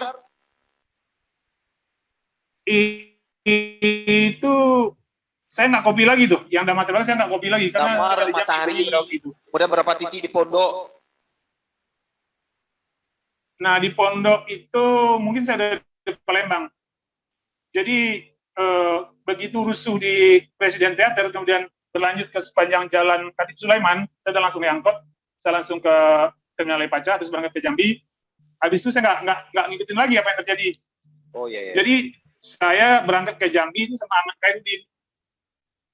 Itu relatif tidak terencana, tapi memang kita harus tinggalin Padang, poinnya di situ aja. Ya. Kemudian ke Jambi itu saya diskusi sama Ahmad, gimana nih kita mau kemana lagi. Akhirnya kami koordinasi dengan beberapa kawan, kami ke Palembang. Ke Palembang itu kami ke LBH Palembang. Oh. Di LBH Palembang itu kami ketemu dengan Munarman. Oh, Munarman. Munarman waktu itu dia direktur LBH Palembang yang sekarang di FPI itu. Iya. Dulu kan dia aktif di LBH juga itu. Nah di Palembang itu kami kurang lebih semingguan ya. Terus nginap di Palembang, difasilitasi oleh Bang Munarman, kemudian disediain tempat minggu depan kita komunikasi di situ sama anak Unsri. Waktu di Palembang itu juga terjadi demonstrasi masalah tanah dengan grup Umpus. Itu di Pengadilan Tinggi Palembang kalau nggak salah, akhirnya anak Unsri demo itu, saya juga ikutan di situ dengan si Ahmad Khairuddin. Kemudian 4-5 hari itu setelah di Palembang itu kami ke Jakarta, karena memang belum mungkin pulang ke Padang, kami ke Jakarta. Terus pas kerusuhan di Trisakti itu saya lupa, itu 14 Mei atau 15 Mei. Yeah. Itu pas sehari saya dan Ahmad Khairuddin di Jakarta. Yeah. Tapi setelah sampai Jakarta, si Ahmad Khairuddin itu balik ke Padang karena dia merasa harus segera pulang ke Padang. Akhirnya saya tetap di Jakarta karena memang ada apa namanya, ada perbedaan rencana waktu itu. Saya tetap di Jakarta. Jadi seluruh kegiatan kerusuhan Mei di Jakarta itu saya ada di situ. Jadi memang saya belum pulang ke Padang, dan kemudian sempat dicari-cari juga sama rektor, sama beberapa kawan-kawan mahasiswa. Tapi memang ceritanya nggak terdeteksi oleh siapapun sampai saya kembali lagi ke Padang. Berapa bulan itu kalau masalah Padang lagi itu, Bang? Setelah mungkin sebulan setengah. 2,5 bulan. Mungkin sebulan setengah. Selesai turun Soeharto berarti ya? Udah. Ketika Soeharto mengundurkan diri, saya lagi di Bandung, di Terminal Lewi Panjang Bandung, mau balik dari Bandung mau ke Jakarta. Jadi saya sendiri pas waktu itu memang di Jakarta itu kondisinya sangat, nih baru masuk nih Bro John Muklis nih, STP. Oh iya, John Muklis. Assalamualaikum Pak John. Waalaikumsalam. Ini karateka kita 98. Jadi 98 di Jakarta itu saya berusaha ketemu dengan Wakil Sekretaris 2 Kedutaan Besar Amerika di Kedutaan Besar Amerika. Udah janjian jam 2 siang, saya berangkat waktu itu dari Jakarta Timur ke Kedutaan Besar Amerika itu jam 11, sampai di daerah Monas di jam 12 siang.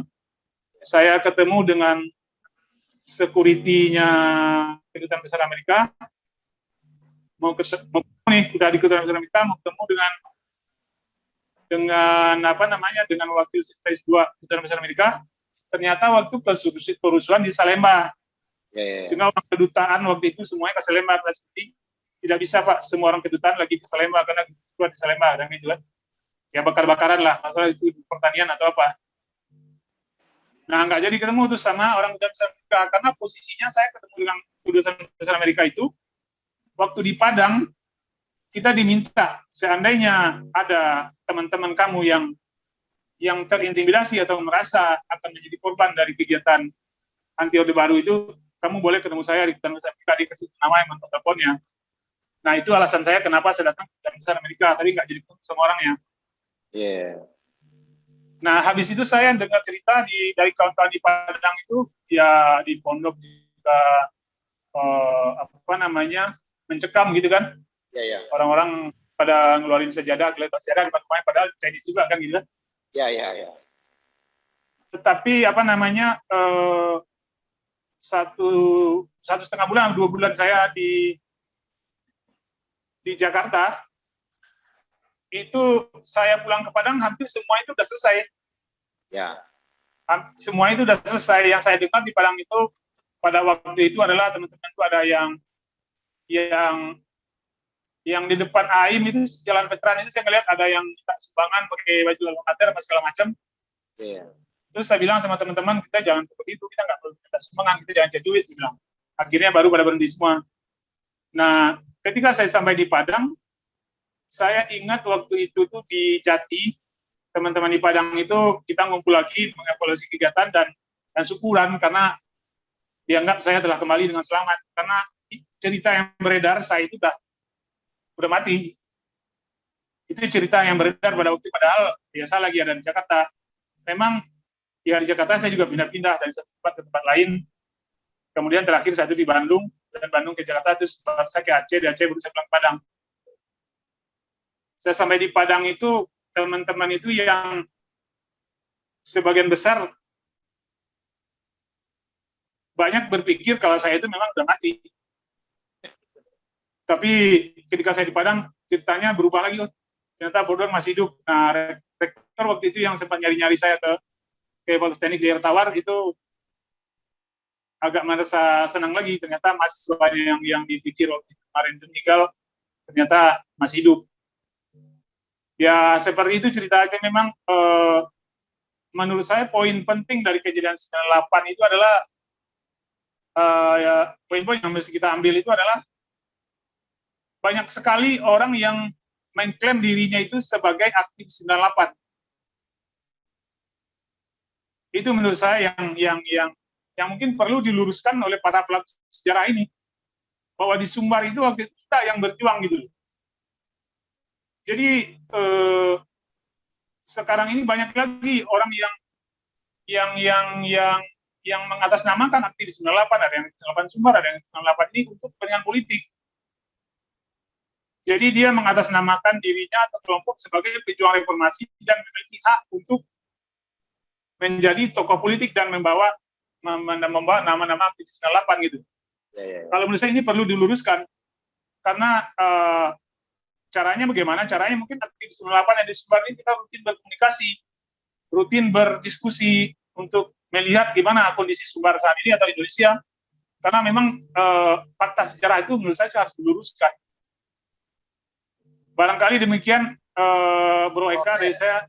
Terima kasih, Bordon. Nah, tapi jangan keluar dulu, Bordon. Kita dengar lagi teman-teman yang... Siap.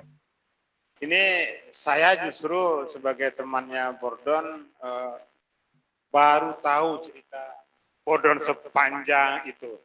Bahwasanya di 21 Mei ini beliau nggak di sini. Cerita juga tentang, saya tanya tadi, Amin Rais itu kesini itu siapa penggagas? Ternyata salah satunya baru tahu nih ceritanya Bordon hari ini. Selamat bergabung, Pak John Muklis. Selamat, makasih Deka. Ya, John Muklis ini kita sudah mulai dari tadi. Kita menceritakan tentang pengalaman kita di 98, maka tema acara ini 98 mengenang reformasi. Tujuan tadi seperti salah satu Bordon bilang tadi itu. Pada di sini kita sebutkan nama-nama teman-teman kita yang terlibat di lapangan, nama-nama teman-teman kita yang aktif di front-front pergerakan pada waktu itu. Kemudian apa yang kita lakukan secara pribadi maupun secara institusi di lembaga kita masing-masing. Awalnya kita sudah mulai diskusi dengan Front Lubuk Lintah, tadi ada Nuzran Joher, ada Bang Abra, ada Taufik, tadi yang menjelaskan. Kemudian kita bergeser, kemudian kita, walaupun Bordon tadi protes, tapi kita kasih namanya Front lah untuk membedakan kampus-kampus ini. Ada di Front Air Tawar, kita sudah minta tadi kesaksian dari Muhtar Effendi yang kemudian di Front Air Tawar juga ada sebetulnya Fakultas Teknik yang dari cerita tadi itu kita lihat ada beberapa buah titik penting itu, bagaimana sebuah pergerakan itu tidak muncul tiba-tiba, yang disampaikan oleh Nuzran tadi, oleh Pen tadi, oleh Bordon tadi. Dia terjadi karena ada faktor yang pengkondisiannya, apakah faktor itu disebabkan oleh internal di perguruan tinggi seperti yang disampaikan oleh Pen tadi, juga karena bagaimana kita merespon pergerakan yang ada di luar. Dan juga tadi menarik tadi dari dua pengalaman IKIP dan IAIN, bagaimana pimpinan universitasnya justru memberi dukungan. Tapi sebelum kita ke John Muklis dulu, John, kita di samping kita ada Ferry Swin. Ini Pak Ferry Swin, apa kabar? Baik Pak John. Ferry Swin dari Ketua SMPT UMI Solo. Pertanyaan sama Pak Ferry Swin. Apa cerita yang bisa ditampilkan kenapa mahasiswa bergerak di UMI Solo? Siapa aja aktor-aktornya, bagaimana dia bergerak, dan bagaimana aktivitas yang dia lakukan selama pergerakan tersebut. Silakan, Ferry. Terima kasih Pak. Bismillahirrahmanirrahim. Assalamualaikum warahmatullahi wabarakatuh.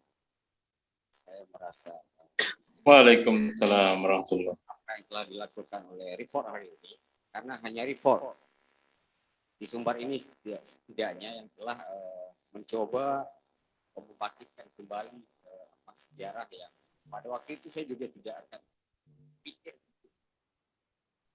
angkatan 98 yang pada saat ini kemudian ada. Suaranya, Per. Bisa dibanggakan. Ditambah kencang dikit. Iya, oke. Jadi saya tidak berapa mungkin menambahkan ada yang mungkin sekian terputus, tapi yang jelas kalau kita yang dari Solok, nah, wajar lah kalau kita di UMI ini kan kampus di daerah, jadi agak kurang dari informasi. Bukan saja itu, tapi kemudian juga pimpinan perguruan tinggi pada waktu itu memang sangat mengekang pergerakan mahasiswa. Karena sebelum reformasi itu kami sudah melakukan demonstrasi juga, tapi berkaitan dengan keberadaan kampus. Karena UMI pada waktu itu yang ada di kampus sekarang di Solo itu hanya fakultas hukum sama ekonomi. Sementara FKIP sebagian di SD, kemudian pertanian Di SD. Ya, pakai gedung SD. Di daerahnya? Mas, yang satu pertanian waktu itu di Simpang Rumbio, di belakang Kapolsek Solo. Kemudian satu lagi kampus FKIP di Aro, kalau saya tidak salah, Sinapapiliang. Jadi yang pakai gedung SD. Nah, ini kan statusnya pinjaman, gitu. Ya. Karena dipinjam kemudian kan ini per tahun. Nah,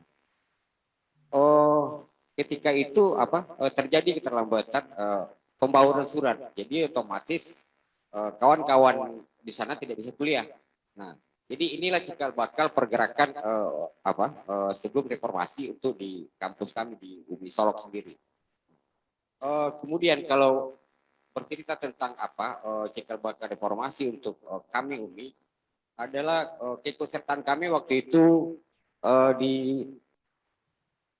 pada saat Studi Nasional Mahasiswa Indonesia yang diadakan oleh PBMI waktu itu di urusan Anas Urbaningrum. Dari Sumbar yang hadir itu UNAN, IAIN, dan kebetulan kami UMI. Kalau dari UNAN saya masih ingat almarhum Firdaus, kemudian satu lagi saya lupa. Satu lagi Ahmad, siapa Dan namanya Dan, ketua BPM kita Dan di teknik. Oh, Tapi wajahnya masih Si saya Ahmad Ahmad itu BPM yang BEM Ahmad Rahmatullah. Rahmatullah. IAIN waktu itu kalau saya nggak salah Pak Nusron Joer sama Sarul Ramadan Tanjung. Jadi dari IAIN waktu itu Empat orang. Si Sudarto. Sudarto, Sarul, sama Ahmad Bakri. Iya. Fakri. Ya, Bakri. Dari Jambi. Jadi itulah sebetulnya kita di UMI bicara tentang keikutsertaan kita dalam cikal bakal reformasi ini. Temanya waktu itu urgensi reformasi. Urgensi reformasi untuk apa itu? Urgensi Pokoknya reformasi. Bermartabat. Belakang saya masih punya sertifikatnya, tapi kemarin saya lupa lihat karena emang saya untuk diundang ke sini pun sebetulnya tergesa-gesa gitu lah, agak sedikit, tapi alhamdulillah saya masih ingat itu. Jadi kalau saya dari UMI waktu itu ada 4 orang. Saya, kemudian ada Hardinalis yang sekarang jadi anggota DPRD Sumber, kemudian ada Aurizol yang juga DPRD di Kabupaten Solo, kemudian ada Arif Rahmat. Nah, ketiga-tiganya sekarang beraktivitas di politik, hanya saya kekeh dengan hal seperti ini, artinya mencoba merawat idealisme kan seperti itu. Nah, jadi Meskipun yang masuk politik itu bukan berarti tidak idealisme Iya, iya. lagi. nah, jadi waktu itu kita juga kan setiap acara itu dibuka oleh Wapres, Bapak B.J. Habibie waktu itu, kemudian berbicaranya menteri-menteri semua, Pak. Ya. Cuman entah kenapa waktu itu Dan waktu itu Menteri Pendidikan itu tuh Wiranto Aris bukan Murnanda. Menteri Pendidikan waktu itu Rektor ITB, mantan Rektor ITB, dan kita didemonstrasi sama peserta kita Iya. keluar. Yang di demo itu kan Menteri Pendidikan sama Menteri Pertahanan Keamanan waktu Ya, itu. tapi Wiranto nggak datang, yang datang itu SBY. Iya. Tapi karena SBY cerdas, nggak berani juga mahasiswa ini demo kayak jadi demonya. Yang diberikan kesempatan waktu itu kan cuman Menteri Soleh Salahuddin, kemudian Amin Saifuddin, kan kemana itu? Yang lain-lain itu di demo. Artinya pas Menteri datang itu langsung di apa? Jadi spanduk artinya dalam bentuk karton. pergerakan di UMI salah satu dipengaruhi oleh referensi-referensi yang didapat dalam pertemuan yang diadakan PB HMI di Jakarta. Ya, jadi memang kemudian juga karena hal seperti itu, kita waktu itu saya masih ingat masing-masing daerah itu berkumpul. Gitu. Kalau kita di Sumatera ada juga pada satu ruangan, Ya. kemudian yang Kalimantan ada beberapa ruangan.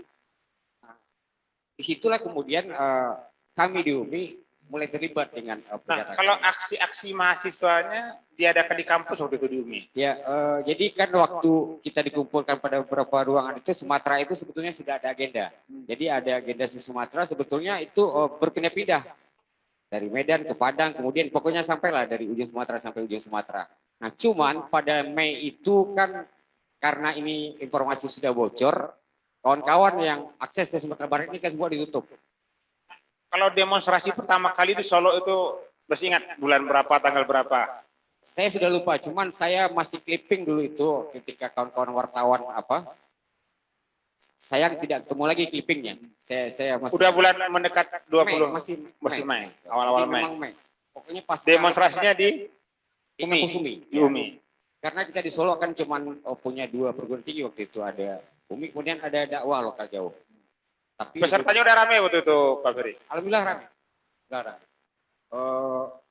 Untuk demo itu ya pihak pimpinan perguruan tinggi sebetulnya memang tidak justru melarang malah kan. Cuman kita disupport oleh beberapa orang dosen. Dosen-dosen ini bukan saja mensupport secara konsep, tapi juga secara material. Mereka juga dari orang per orang, tapi mereka bilang ini bantuan dari saya. Jangan dibilang kalau saya turun bantu rektor. Kan seperti itu caranya kita di Solo tuh. Nah, jadi terhadap beberapa agenda saya justru lebih banyak ketemu dengan teman-teman itu di yang tua 158. Disitulah kemudian bagaimana kita merumuskan strategi dan teknis gerakan ini dengan Zulfikar Jayakusuma, kakaknya Pak Sani Mubarak, kemudian ada Sarul Ramadan Tayung, terus disitulah kemudian kita kemudian memilih di Solok itu juga karena situasi. Teman-teman di Padang ini kan sudah ramai nih. Nah, inginnya kan teman-teman ini setiap daerah ini ada pergerakan. Yeah. Jadi memang semakin kentara bahwa ini pergerakan bukan saja pergerakan pada tapi semua tempat ini bergerak. Saya masih ingat satu peristiwa dulu di reformasi itu, kalau teman-teman juga masih ingat. Sebelum kerusuhan itu, kita sempat diisukan waktu itu mau gerakan mahasiswa se-Sumatera Barat di Padang. Padahal itu nggak ada. Tapi waktu itu teman-teman dari Batu Sangkar, dari Solo, dari Payakumbuh, Parampanyang udah gabung di Padang. Dan kemudian pada ada yang tidurnya di IKIP, ada yang tidurnya di HMI, ada yang semacam. Waktu itu terlibat waktu itu dalam peristiwa itu, Pak Ferry? Ya, saya sendiri sebetulnya sudah sampai di Padang. Kebetulan saya nginap di rumah keluarga di Komplek. Tanggalnya saya lupa, tapi yang jelas waktu itu hari Jumat. Kenapa hari Jumat? Karena pasca Jumat itu. Oh, pasca Jumatnya kerusuhan? Oh, bukan. Berarti pertemuan itu di hari Kamisnya. Karena kerusuhan itu setelah itu. Di Padang. Kalau di Solo, kita bisa alhamdulillah walaupun perguruan tinggi tidak support, cuma Polres waktu itu kita support.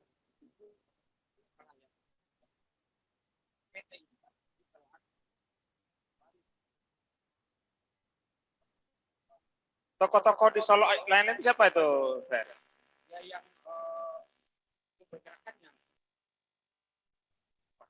Yang 5 tadi itu.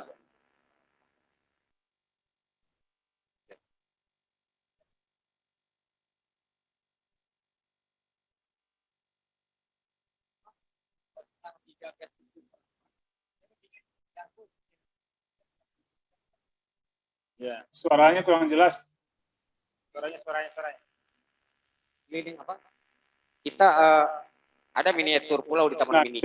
Jadi demonya di keliling miniatur pulau di Taman Mini itu. Darto yang bikin, saya masih ingat. Oh, dari. Ya, dari B. Baik, terima kasih, Fer. Kemudian kita beralih, artinya relatif sama, ada beberapa kondisian dulu, kemudian ada faktor yang memicu munculnya kesadaran kita untuk melakukan aksi bersama. Dan kita, Pak Ji udah gabung lagi? Tarli Mubarak? Oh belum. Baik, kita pindah ke STTP. Kita pindah ke John Muklis. Pak John? Ya, Assalamualaikum Deka. Salam sehat dan bahagia buat semuanya, Pak Nuzron, Pak Bordon. Aduh, di sini ada Mukhtar Effendi, cuman nggak kelihatan wajahnya. Ada siapa lagi di? Aduh, ini rasanya luar biasa. Apalagi Aju udah ngingatin tadi. Saya hampir lupa acara ini tadi. Tapi alhamdulillah ada yang ingatkan. Aju, terima kasih Deka. Ini rasanya kembali muda kalau udah ketemu ini. Sekarang Pak Jan bertugas beraktivitas di mana, Pak Jan? Sedang di Lampung gini Pak Bordon. Lah banyak pindah-pindah mulai dari Bengkulu, habis itu Pontianak, itu di Lampung lah. Nah. Aku di asuransi umum. Oke. Oke, Pak Jan.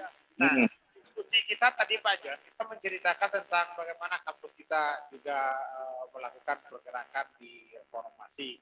Kita sebutkan nama-nama jabatan kita yang terlibat, kemudian apa saja yang kita lakukan selama pergerakan tersebut, bagaimana kemudian memobilisasi rekan-rekan mahasiswa yang notabene pada waktu itu kita Orde Baru. Yang pastinya tentu saja banyak pembatasan yang terjadi. Nah, kita mau cerita ini dari sisi Pak Jan, apa yang terjadi di STTP dan kampus-kampus dan dalam pergerakan reformasi Salapan. Silakan Pak Jan Muklis.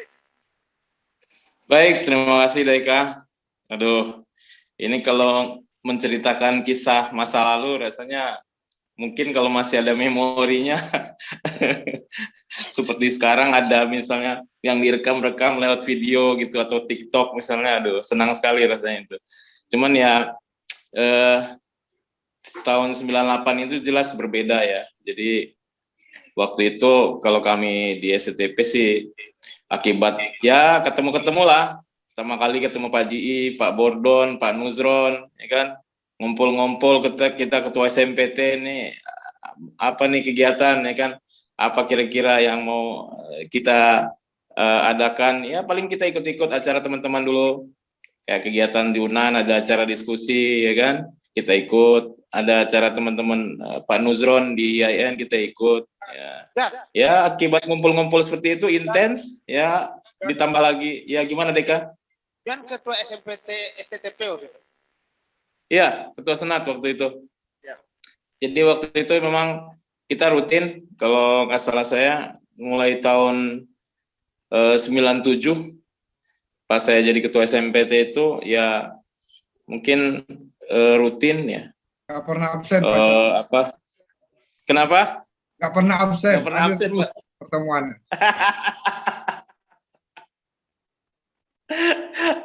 Saya senang aja ketemu teman-teman itu Pak Nuzron, apalagi ketemu ketua SMPT ini kan pemikirannya boleh dikatakan sedikit-sedikit ke kiri-kirian semua kan, nggak ada yang ke kanan-kanan.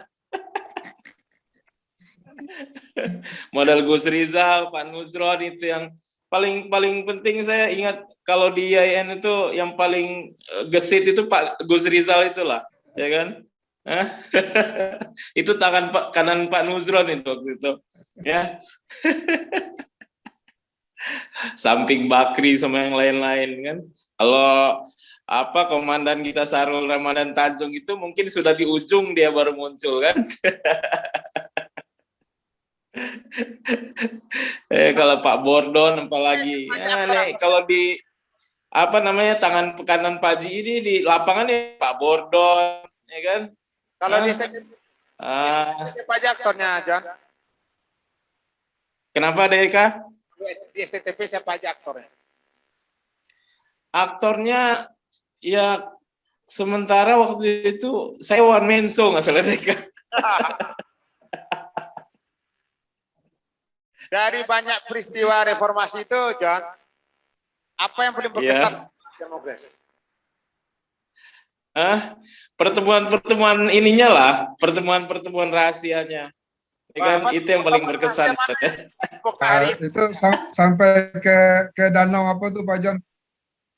Iya. Danau mana itu? Di Bukit Tinggi Pak Nusron yang paling berkesan itu. Apa Bukit Tinggi kita sampai malam-malam di kampus apa itu Aba itu. Gimana Deka? John, apa cerita di Bukit Tinggi itu menarik, John?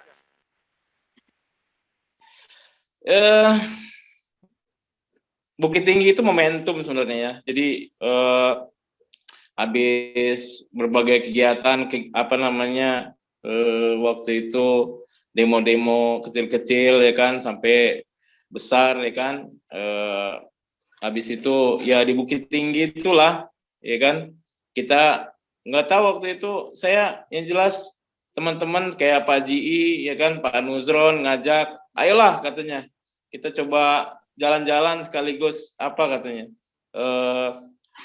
ada pertemuan kecil-kecilan katanya ayolah oke lah ya kan waktu itu nggak salah saya ada Pak Nusron Pak Ji siapa lagi ya Pak Ahmad Khairuddin nggak salah ikut kah saya lupa enggak kayaknya Bordon waktu itu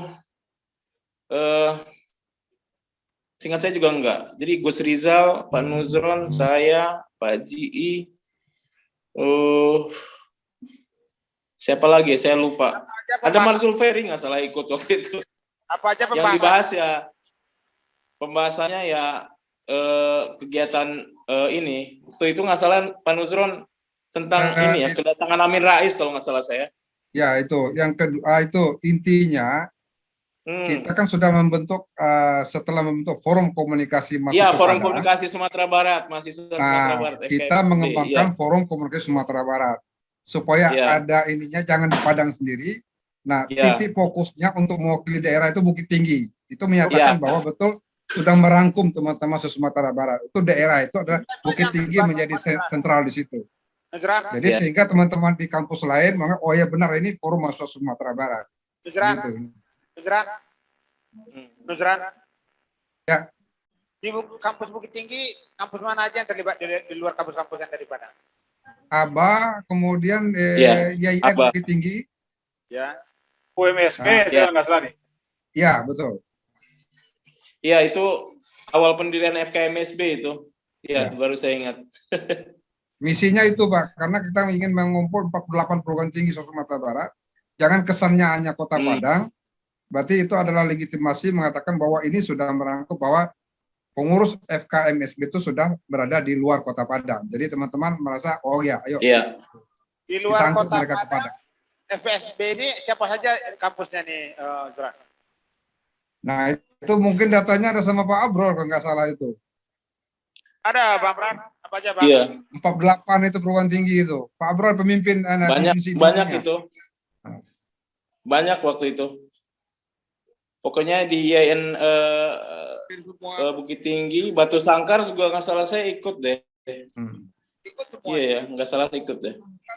Ikut semuanya itu. Iya, semua IAIN ikut, betul. Di IAIN ada, di Bukit ada, di Batu Sangkar ada, lihat di Payakumbuh di Solo juga ada. Iya. Iya. Apa tadi ya? Iya. Di Parapajang. Betul, betul. Di Pariaman. Agak kecil suara Pak Abrar. Bro, suaranya nggak kedengaran, bro, suaranya.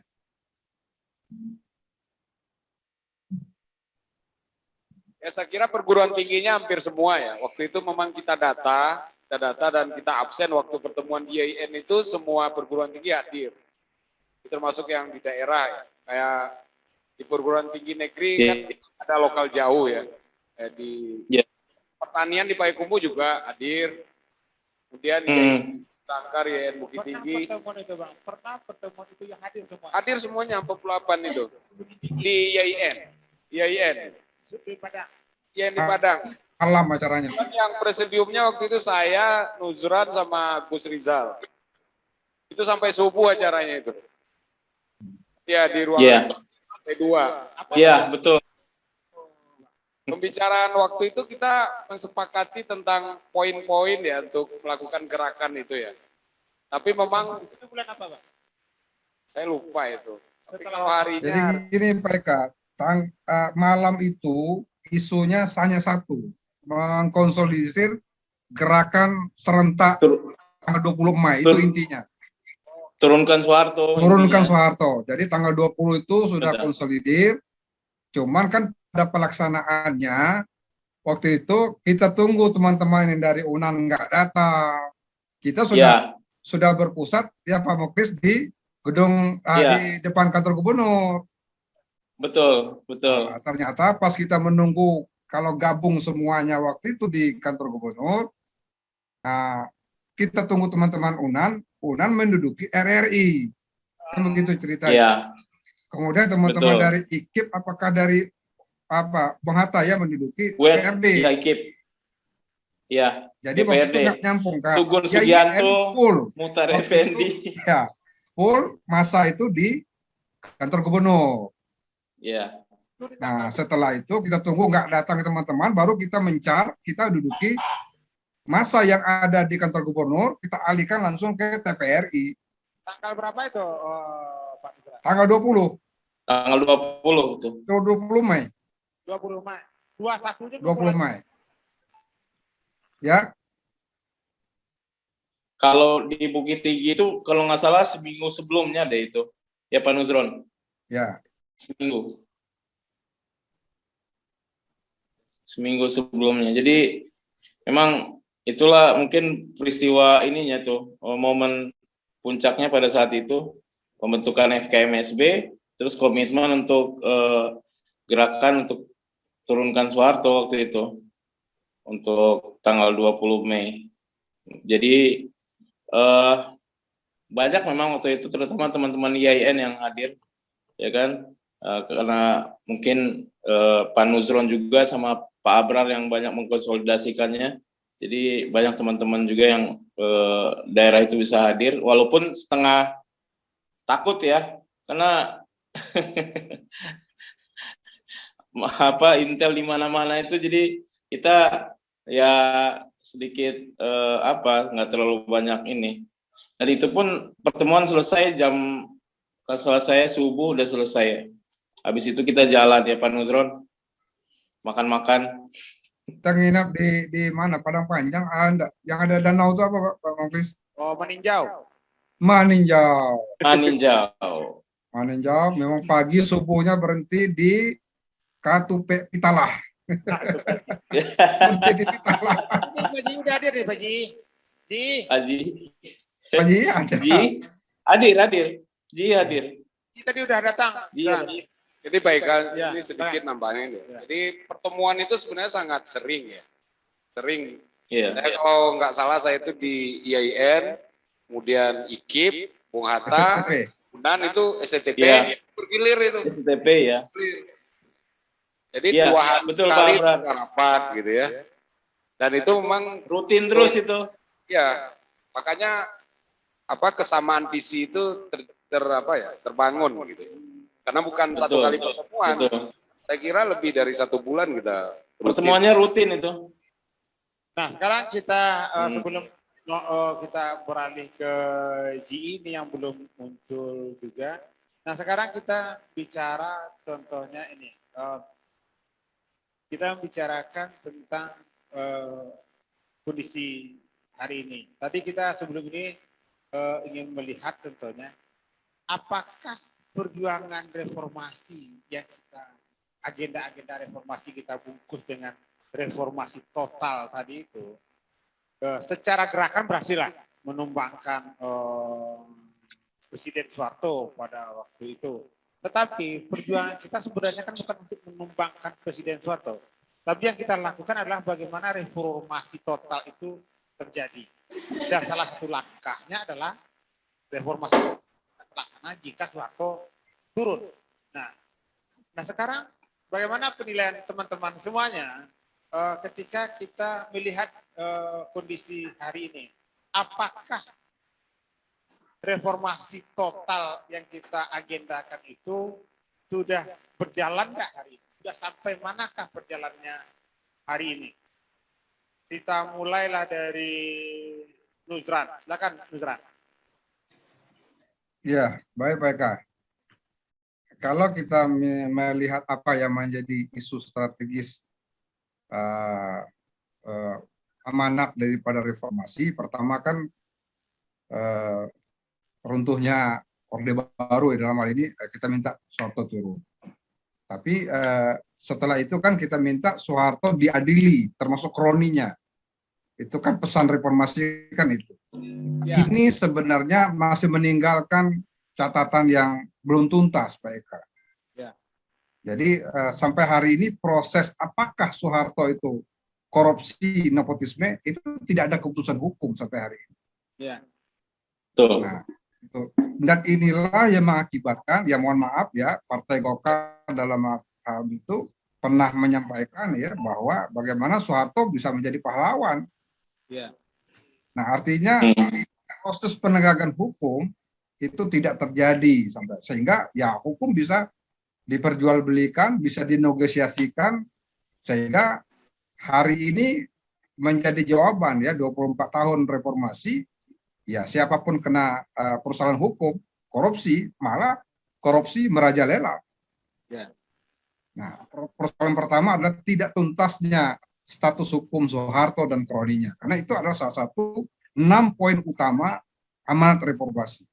Yang kedua adalah dui fungsi ABRI dihapus. Oke, itu sudah terjadi. Ya kan? Tapi persoalan hari ini memisahkan TNI dan Polri sekarang adalah sudah tidak ada lagi dui fungsi ABRI, tapi sudah trifungsi Polri. Polri semakin kuat sekarang ini. Jadi terjadi juga ketidakseimbangan pemisahan antara dui fungsi. Kenapa? Sekarang ada kecenderungan bahwa TNI itu Polri dan Polri ingin mengambil posisi-posisi sipil, Pak Eka. Ya, kita ketahui bahwa sudah ada ya pejabat Polri yang menjadi gubernur, ya, menjadi PLT, dan itu sebenarnya hak-hak sipil yang harus kembali kekuasaan ingin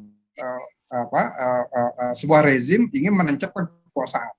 Dan artinya berkuasa itu enak loh. Jadi kita akan menggunakan kekuatan-kekuatan keamanan. Nah ini juga menjadi sedikit alarm bagi amanat reformasi.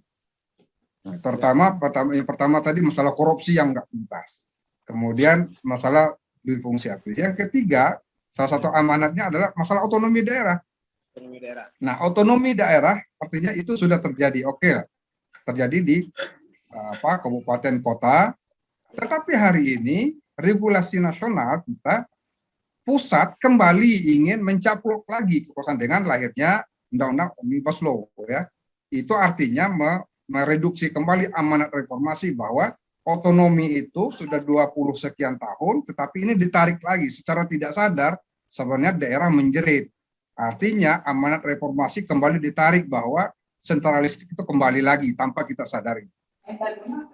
Nah, yang ketiga adalah yang keempat masalah adalah tapi otonomi sudah, kemudian masalah ekonomi ya, bagaimana pemerataan, keadilan. Nah, hari ini kita melihat bahwa masih banyak ya pengusaha-pengusaha yang menguasai lahan di mana kekayaan tertumpu kepada beberapa orang.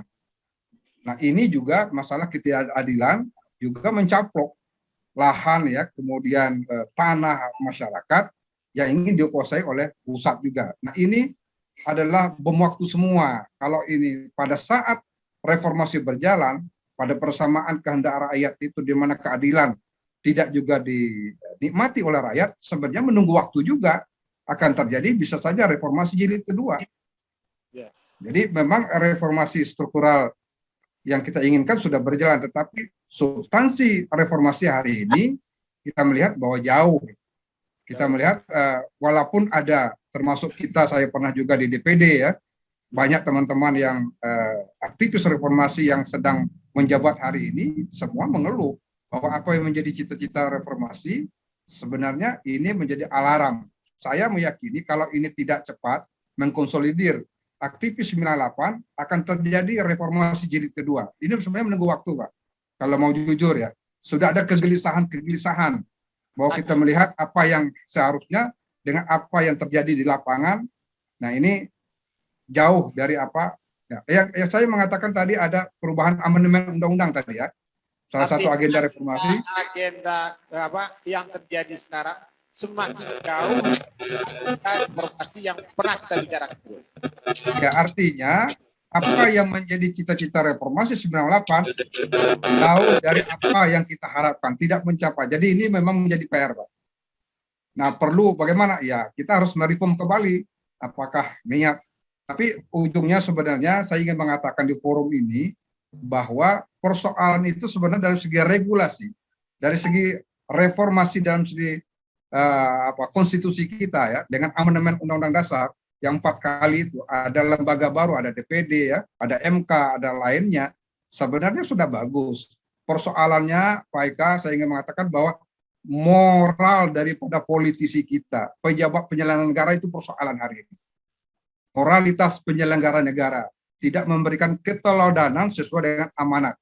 Nah, apakah pertanyaannya apakah struktur sistem politiknya atau memang etika penyelenggara negara yang belum tentu. Saya ingin mengambil kesimpulan bahwa moralitas kepemimpinan pejabat negara kita jauh dari apa.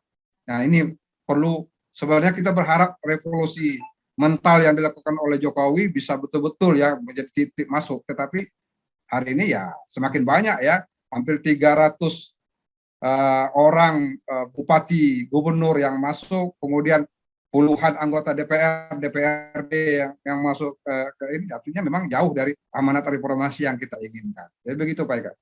Baik, terima kasih Pak Isra. Kita beralih lagi dengan pertanyaan sama ke Muhtar Effendi.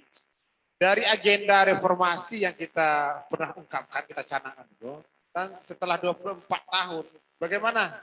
Apakah udah mendekat ke cita-cita reformasi yang kita bilang tadi? Pak Yusra tadi mengambil baru ada dari 4 poin dan mengatakan secara prosedural mungkin sudah, tapi secara substansial itu masih belum, dan bahkan hari ini cenderung itu semakin menjauh dari cita-cita reformasi kita. Sekarang bagaimana menurut pandangan Muhtar Effendi? Kalau saya sependapat dengan apa yang disampaikan Bang Nuzuron tadi, sebenarnya kita semakin jauh dari cita-cita reformasi. Nah, kita lihat perjuangan kita yang berhasil setelah Soeharto turun, itu kan menghapuskan dui fungsi ABRI. Nah, seperti yang disampaikan Bang Nuzuron, yang menjadi keluh kesah kita hari ini, seolah-olah ini kita lihat, terutama di dalam pergerakan mahasiswa, itu seolah-olah polisi ini menjadi seperti yang kita takuti di zaman reformasi itu adalah Angkatan Darat atau TNI. Sekarang yang kita seolah-olah yang ditakuti adik-adik mahasiswa ini adalah polisi.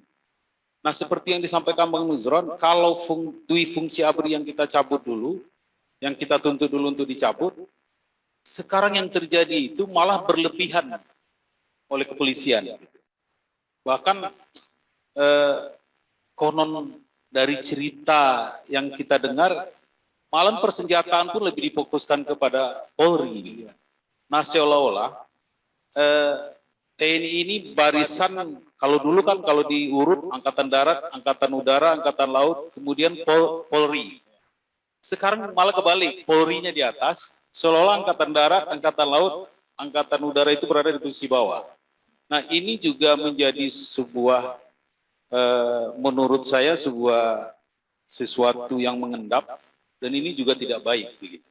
Bisa menimbulkan perpecahan juga di antara TNI dan Polri ini, kecemburuan itu juga tinggi.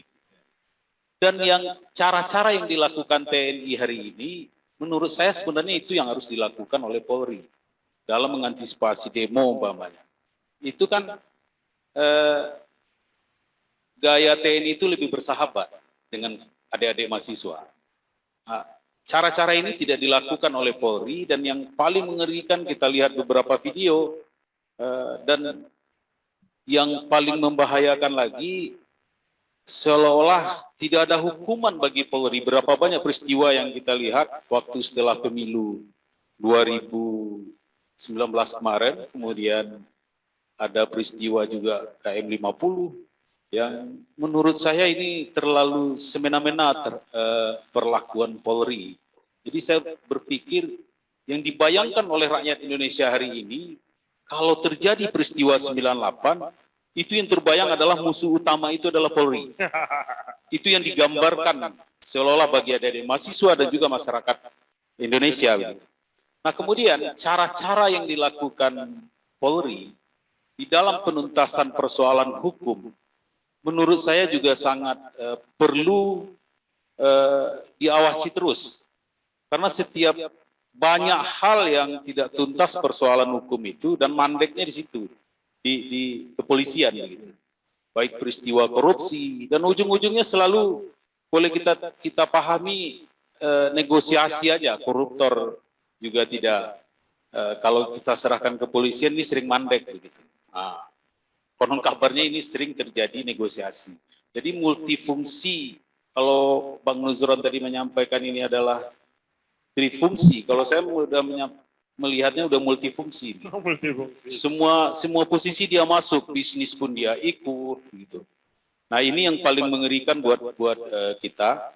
Dan kemudian rusaknya suatu bangsa itu, ini sempat menjadi kajian kita dulu di IKIP. IKIP itu kan yang mencetak untuk menjadi guru. Nah, kalau sekarang kan udah beralih lagi menjadi UNP, namun fakultas atau pendidikan masih tetap. Pendidikannya masih tetap. Ya.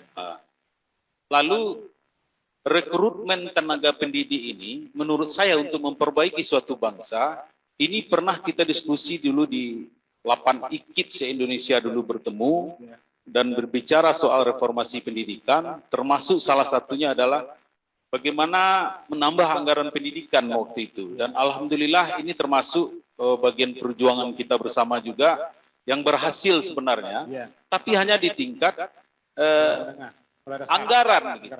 Menaikkan anggaran. Namun dari segi bagaimana meningkatkan mutu pendidikan, lebih-lebih 3 tahun terakhir setelah termasuk juga soal COVID, saya rasa pendidikan di Indonesia semakin jauh menurun. Gitu. Nah, pendidikan ini menurut saya ini adalah langkah penyelamatan anak bangsa ke depan. Menurut saya rekrutmen tenaga-tenaga pendidik ini juga bagian dari tuntutan kita untuk memperbaiki mutu dan memperbaiki moral masa depan bangsa ini. Termasuk ini setelah pertukaran IKIP menjadi universitas ini, seluruh IKIP saya menuntut, seluruh yang berubah ini saya menuntut untuk lebih berbicara soal reformasi pendidikan ini. Jadi reformasi pendidikan relatif tidak ada sekarang, Pak. Menurut saya hanya berubah dari segi anggaran, dari segi mutu dan moral di dunia pendidikan itu menurut saya jauh dari apa yang kita inginkan. Saya ambil contoh ini untuk tenaga pendidik. Anggaran itu kan ada istilahnya sekarang sertifikasi. Yang kesejahteraan guru itu jauh lebih meningkat. Tapi kita harus jujur, rasanya lebih baik cara-cara dulu orang mendidik daripada cara-cara sekarang begitu. Nah, ini juga bagian dari reformasi yang harus kita perbaiki, karena kita tidak bicara lagi kualitas seorang guru, tapi hanya berbicara bagaimana penampilan guru itu seolah-olah lebih elegan, lebih kelasnya sudah kelas menengah ke atas begitu. Kalau kesejahteraan secara ekonomi naik, semestinya Kualitasnya lebih naik gitu. Dan saya berharap tentu guru adalah seorang tauladan. Kalau dulu bagi kami guru ini betul-betul menjadi seorang tauladan gitu. Baik dari segi cara dia berpakaian, dari segi dia berkata-kata begitu. Nah, ini bagian menurut saya tanggung jawab ke depan juga soal reformasi pendidikan. Karena ini berkelanjutan soal generasi bangsa di situ. Nah, ini mungkin menjadi catatan penting juga dalam reformasi ke depan. Dan kalau boleh saya memberikan, tadi kan kita dengar nih adik-adik mahasiswa. Saya juga khawatir merasa risih juga. Kita bicarakan bagaimana penilaian kita tentang hari ini. Merasa risih juga sedikit nih, PK. Karena menurut saya kalau kita bicara reformasi, kira-kira poin-poin apa yang sudah berhasil diperjuangkan dan poin-poin mana sudah keberhasilan pemerintahan hari ini. Mungkin sampai di situ dulu. Nah, kita akan pindah ke Taufik. Nah, pertanyaan sama, Fik. Sekarang ini dari agenda reformasi yang semua yang kita sudah bicarakan tadi itu, sekarang kira-kira setelah 24 tahun, bagaimana penilaian kita? Apakah apa yang kita perjuangkan secara gerakan berhasil nih? Nah, secara ide, apakah kemudian yang kita perjuangkan tadi itu, yang kita jadikan agenda reformasi total itu, bagaimana penilaian Taufik kondisi sekarang? Pertama, apa yang saya sepakat saja apa yang disampaikan Bang Uzan, Bang Mukhtar. Tetapi saya dari awal sudah sering mendiskusikan ini, bahwa reformasinya punya problem teoretik sebenarnya. Problem teoretik kita begini, bahwa reformasi itu mengandaikan bahwa ada kekuatan pro-demokrasi dan status quo. Nah, ini yang tidak tuntas. Revolusi berbeda lagi.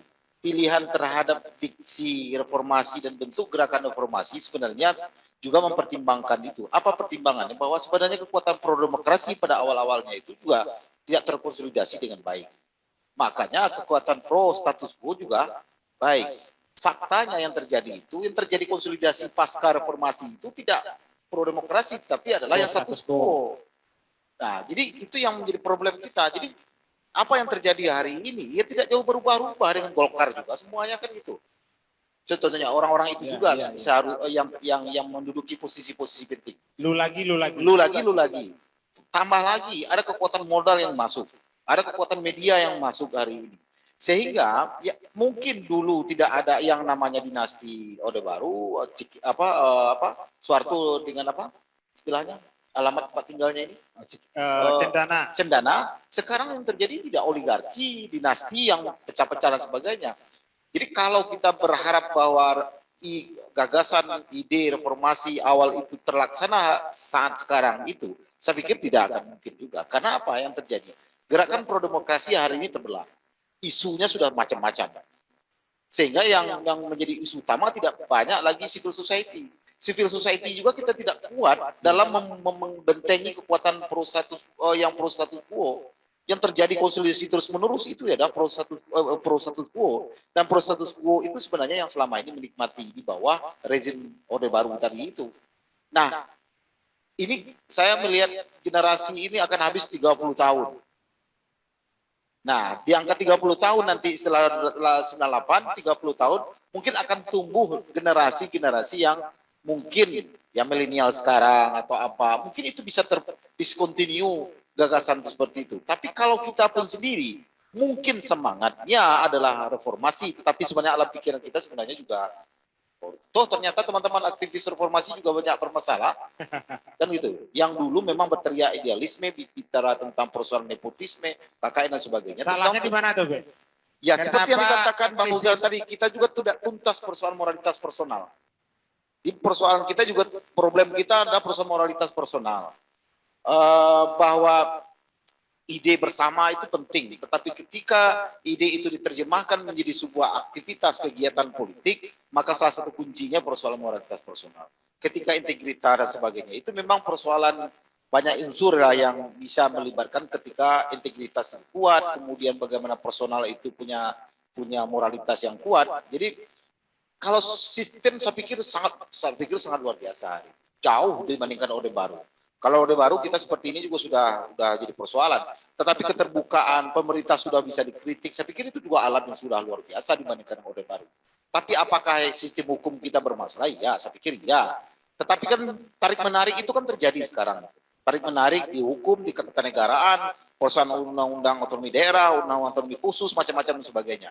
Saya pikir mengelola bangsa yang sebesar ini, yang lebih besar dari Eropa Barat ini, Eropa ini saya pikir juga harus punya energi yang Jadi kuat. yang meruntuhkan ide perjuangan reformasi itu sendiri bisa jadi Sebagiannya adalah 98 itu sendiri. Ditambah memang ini persoalan begini.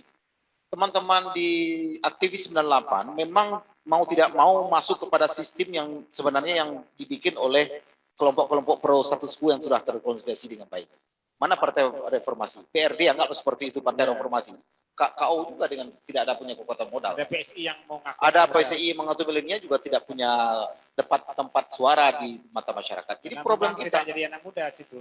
ya karena infrastruktur politik kita itu, nah itu ya ternyata tidak bisa dipenuhi oleh kelompok-kelompok reformasi. Sehingga teman-teman aktivis reformasi banyak menempel kepada partai-partai yang sebenarnya adalah daur ulang dari kekuatan Orde Baru. Di dasarnya. Apakah kita akan mendirikan partai politik baru, Pak Nusrat? Baik, Bordon.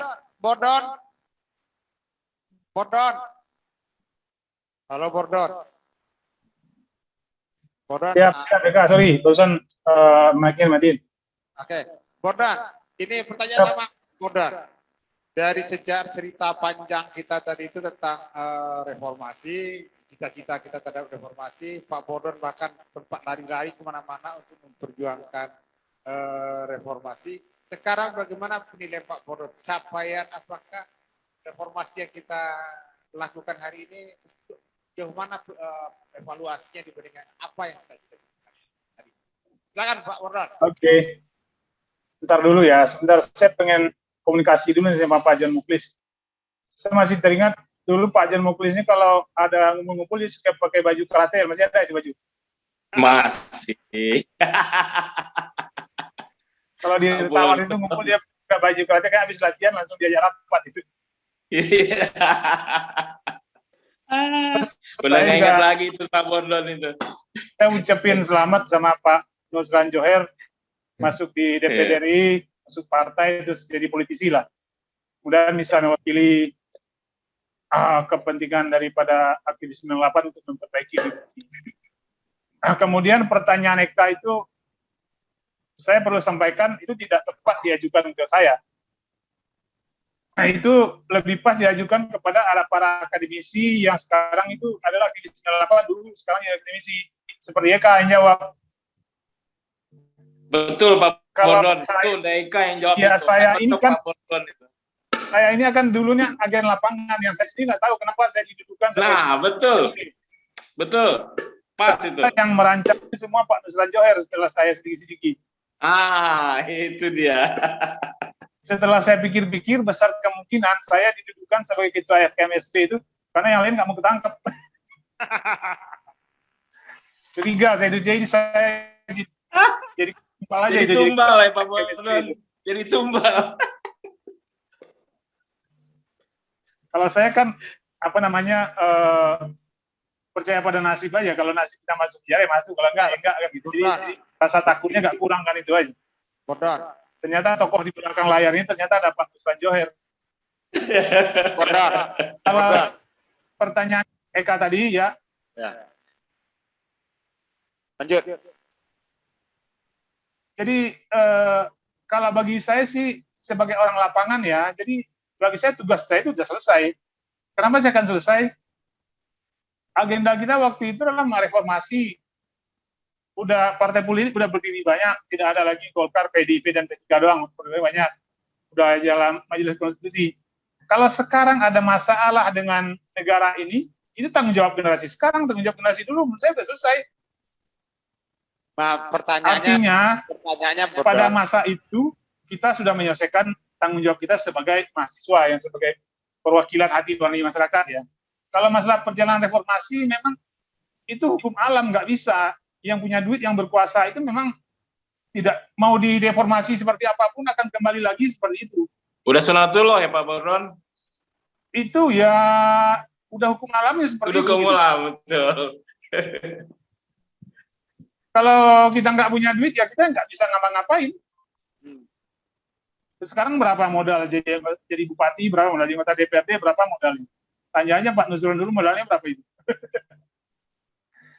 Jadi hukum alam itu memang pemilik modal itu yang berkuasa, dan itu juga yang dulu waktu saya khawatirkan ketika tahun 98 itu orang sedang mendeklarasikan Partai Amanat Nasional di Sumbar. Itu saya ikut mendeklarasikan, saya ditawari jadi anggota DPRD Sumbar itu dari Dapil Pesisir Selatan. Tapi terus terang saya nggak mau karena pernah nyalek juga. Enggak, waktu deklarasi PAN di Sumbar kan waktu itu PAN di pusatnya deklarasikan di Sumbar belum. Saya ikut mendeklarasikan PAN di Sumbar karena dianggap sebagai referensi partai reformasi kan gitu kan. Ya. Nah, saya ditawarkan waktu itu jadi anggota DPRD tingkat 1 Sumbar mewakili daerah Dapil Pesisir Selatan. Yakin masuk karena PAN butuh orang dijual kan gitu. Tapi waktu itu terus terang saya cita-cita saya bukan jadi anggota DPRD. Saya waktu itu cita-cita saya yang paling saya ingat itu saya mau bikin bisnis sendiri, mungkin warung kelontong kecil, mungkin rumah makan Padang kecil, tidak di Sumatera Barat, di luar Sumatera Barat. Saya seperti itu aja, nggak mau saya jadi politisi pada waktu itu. Saya selesai kuliah, saya berangkat ke Jakarta, saya jadi profesional. Sekarang saya bisnis obat. Jadi memang tetapi bagaimanapun sensitivitas terhadap kondisi politik di tanah air dan itu tetap ada. Cuman memang kalau untuk terlibat dalam pergerakan yang kita serahkan sama teman-teman yang sekarang, yaitu kalau mau menganalisis itu jurusannya Pak Eka sama Ari Ajori sama Pak Nusron. Pas. Kalau Pak Eka butuh masukan nanti di Japri aja deh. Baik, Bordon. Kalau kurang-kurang referensi nanti kita kasih. Baik, Bordon. Baik, teman-teman semuanya, angkat 98, mungkin kita masuk pada sesi akhir dari diskusi kita ini. 98 menggenang reformasi. Baik, statement terakhir lah dari Nuzron terkait tentang 98 generasi hari ini dan bagaimana untuk depan. Benar juga yang disampaikan oleh Bordon tadi, ini mungkin tak menjadi tanggung jawab kita, tapi sebagai orang yang pernah menggagas tentang reformasi, tentu kita harus setidaknya mengawal apa yang pernah menjadi ide besar kita dulunya. Silakan, Nuzron. Ya, pertama saya mungkin setelah reformasi sebagai pelaku lah, mengisi ruang sedikit lah sebagai anggota DPD. Pemilu 99, Pak Eka waktu itu sebagai pemantau ya. Ya, Api Sumbar. Sebagai pemantau, kemudian beberapa teman masuk partai kayak Agun ya.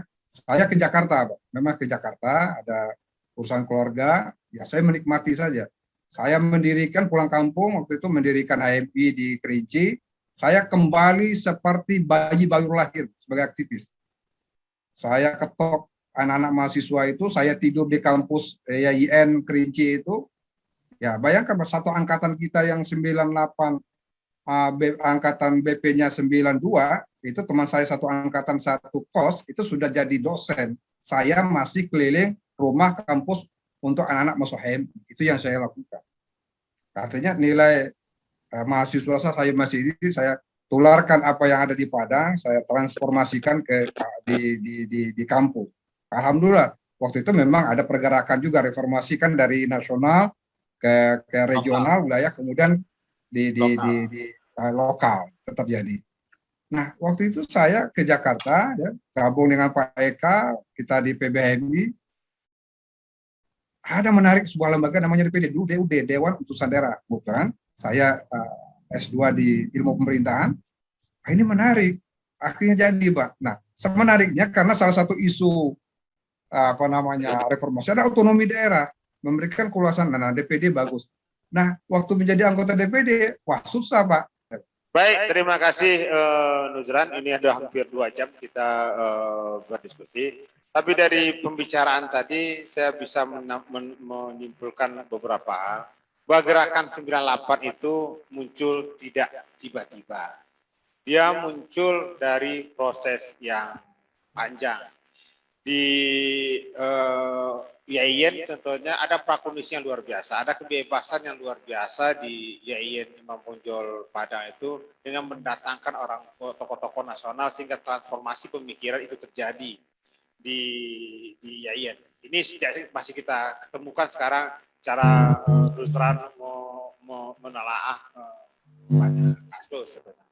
Kemudian juga tidak terlepas dari kesiapan pengaruh-pengaruh lingkungan lainnya seperti di tadi event si Muhtar Effendi cerita tentang bagaimana lingkungan kampus yang berada tepat di depan Batalion Yuda Sakti, perlakuan di situ menjadi pengalaman dari mahasiswa untuk menilai bagaimana. Jadi dia menggambarkan apa yang terjadi di depan kampusnya, inilah yang terjadi, dia serap apa yang terjadi sebetulnya di Indonesia ini dalam konteks yang lebih luas. Juga yang nilai baik yang kita ambil di sini adalah bagaimana gerakan reformasi itu juga tak lepas dari peran dosen-dosen di kampus, peran perguruan tinggi yang benar-benar memberikan kebebasan kepada mahasiswanya di dalam berpikir, di dalam bertindak.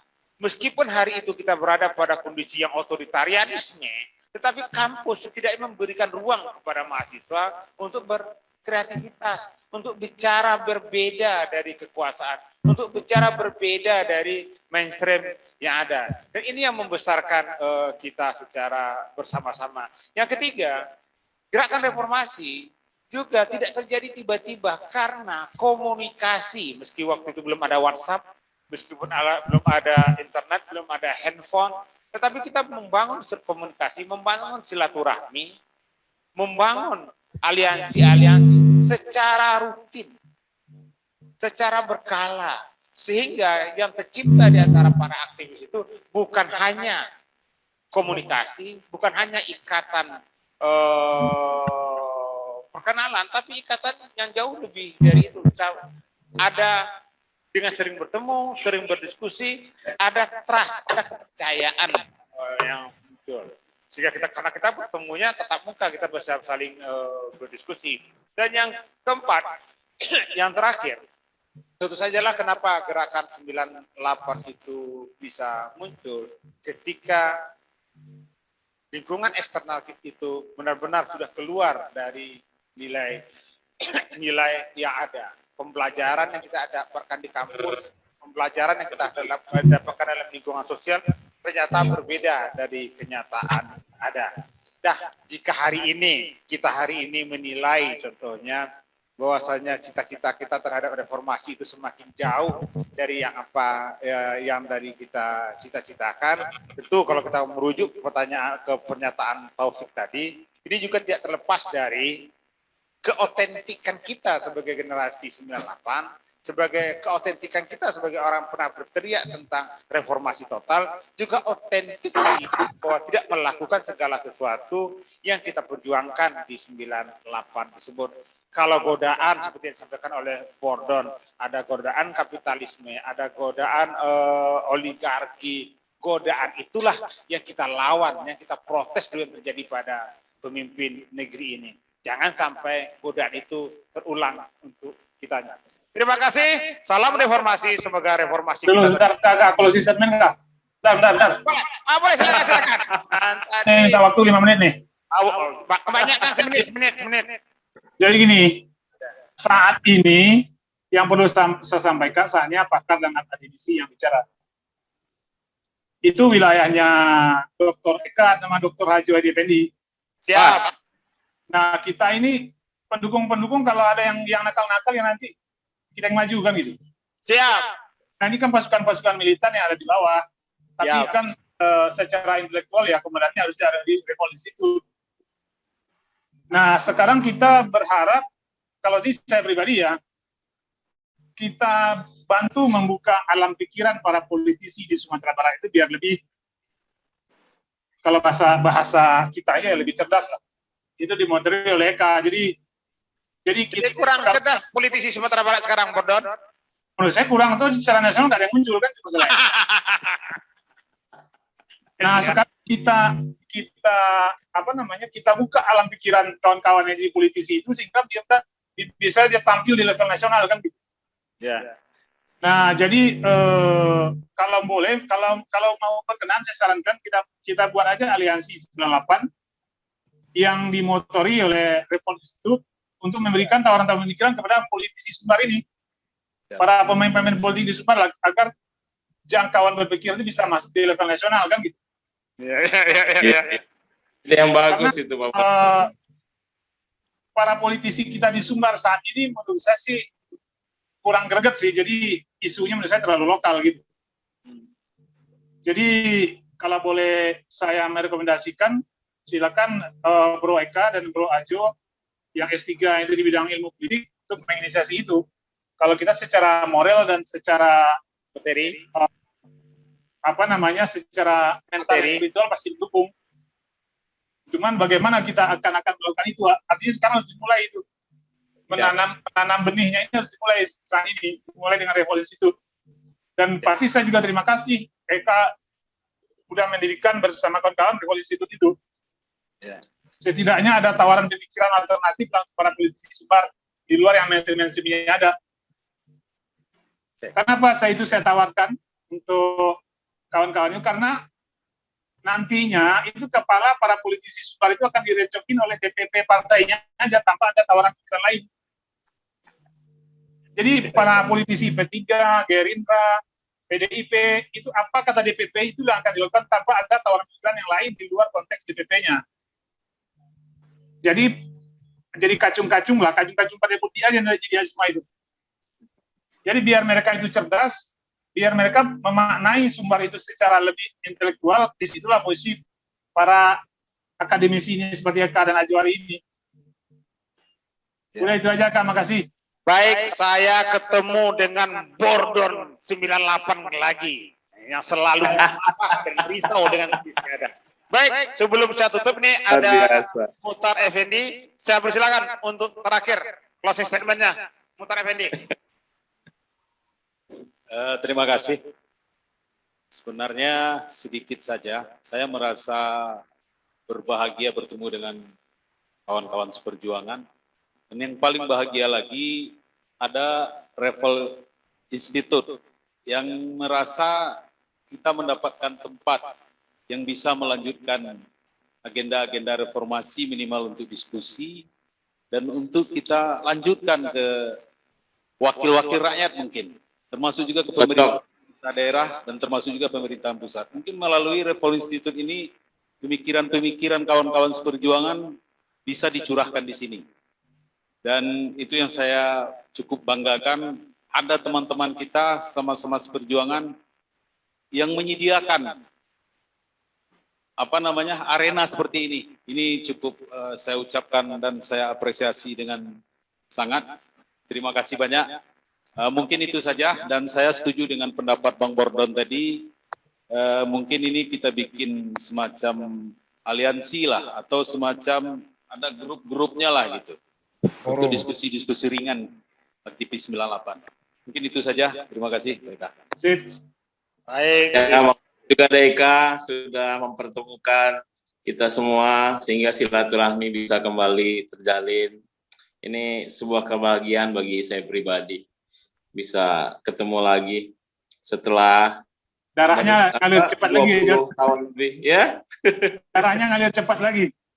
Iya. Yang jelas tugas kita udah selesai Pak Bordon. Ya, sekarang generasi sekarang biar selesai mereka lah. Baik, terima kasih Pak Bordon, terima kasih John Muklis, terima kasih Nuzran, terima kasih Ben, terima kasih tadi ada Ferry Sweet, ada kami, saya, Eka Vidya Putra, ada Kanda Abrar, ada Taufik, ada Ari Effendi. Terima kasih atas kehadirannya. Dan informasi juga tadi sebelumnya kita sudah memulai dengan diskusi dengan BEM UNAN, BEM UIN, BEM UNP, dengan HMI, dengan Ketum GMNI. Tentang bagaimana dia menilai gerakan 98. Dan ini bisa menjadi awal untuk pergerakan kita ke depan. Perjuangan tidak akan pernah berhenti. Dan kita akan terus melakukan konsolidasi seperti harapan teman-teman semua. Mudah-mudahan ini bisa tetap terlaksana sampai akhir. Tadi juga sempat hadir Sarli Mubarak, tapi kemudian hilang. Dan terima kasih atas waktunya semuanya. Terima kasih. Assalamualaikum warahmatullahi wabarakatuh. Assalamualaikum warahmatullahi wabarakatuh. Pak Eka, bikin grup WA. Silakan Nusran. Bikin grup WA, Pak. Oh siap. Siap. Kita bikin grup WA-nya. Supaya bisa terkomunikasikan. HP Pak Kopdan belum tahu, Pak John belum mungkin udah tukar gitu kan. Oke, kita tiru bagaimana demokrasi itu berkembang di Arab melalui media sosial. Hari ini langsung Revolt Institute akan mengeksekusi pertemuan kita dengan membentuk WhatsApp grupnya. Langkah pertamanya. Terima kasih. Assalamualaikum. Salam reformasi. Salam warahmatullahi wabarakatuh. Salam reformasi. Salam reformasi. Assalamualaikum. Waalaikumsalam warahmatullahi wabarakatuh.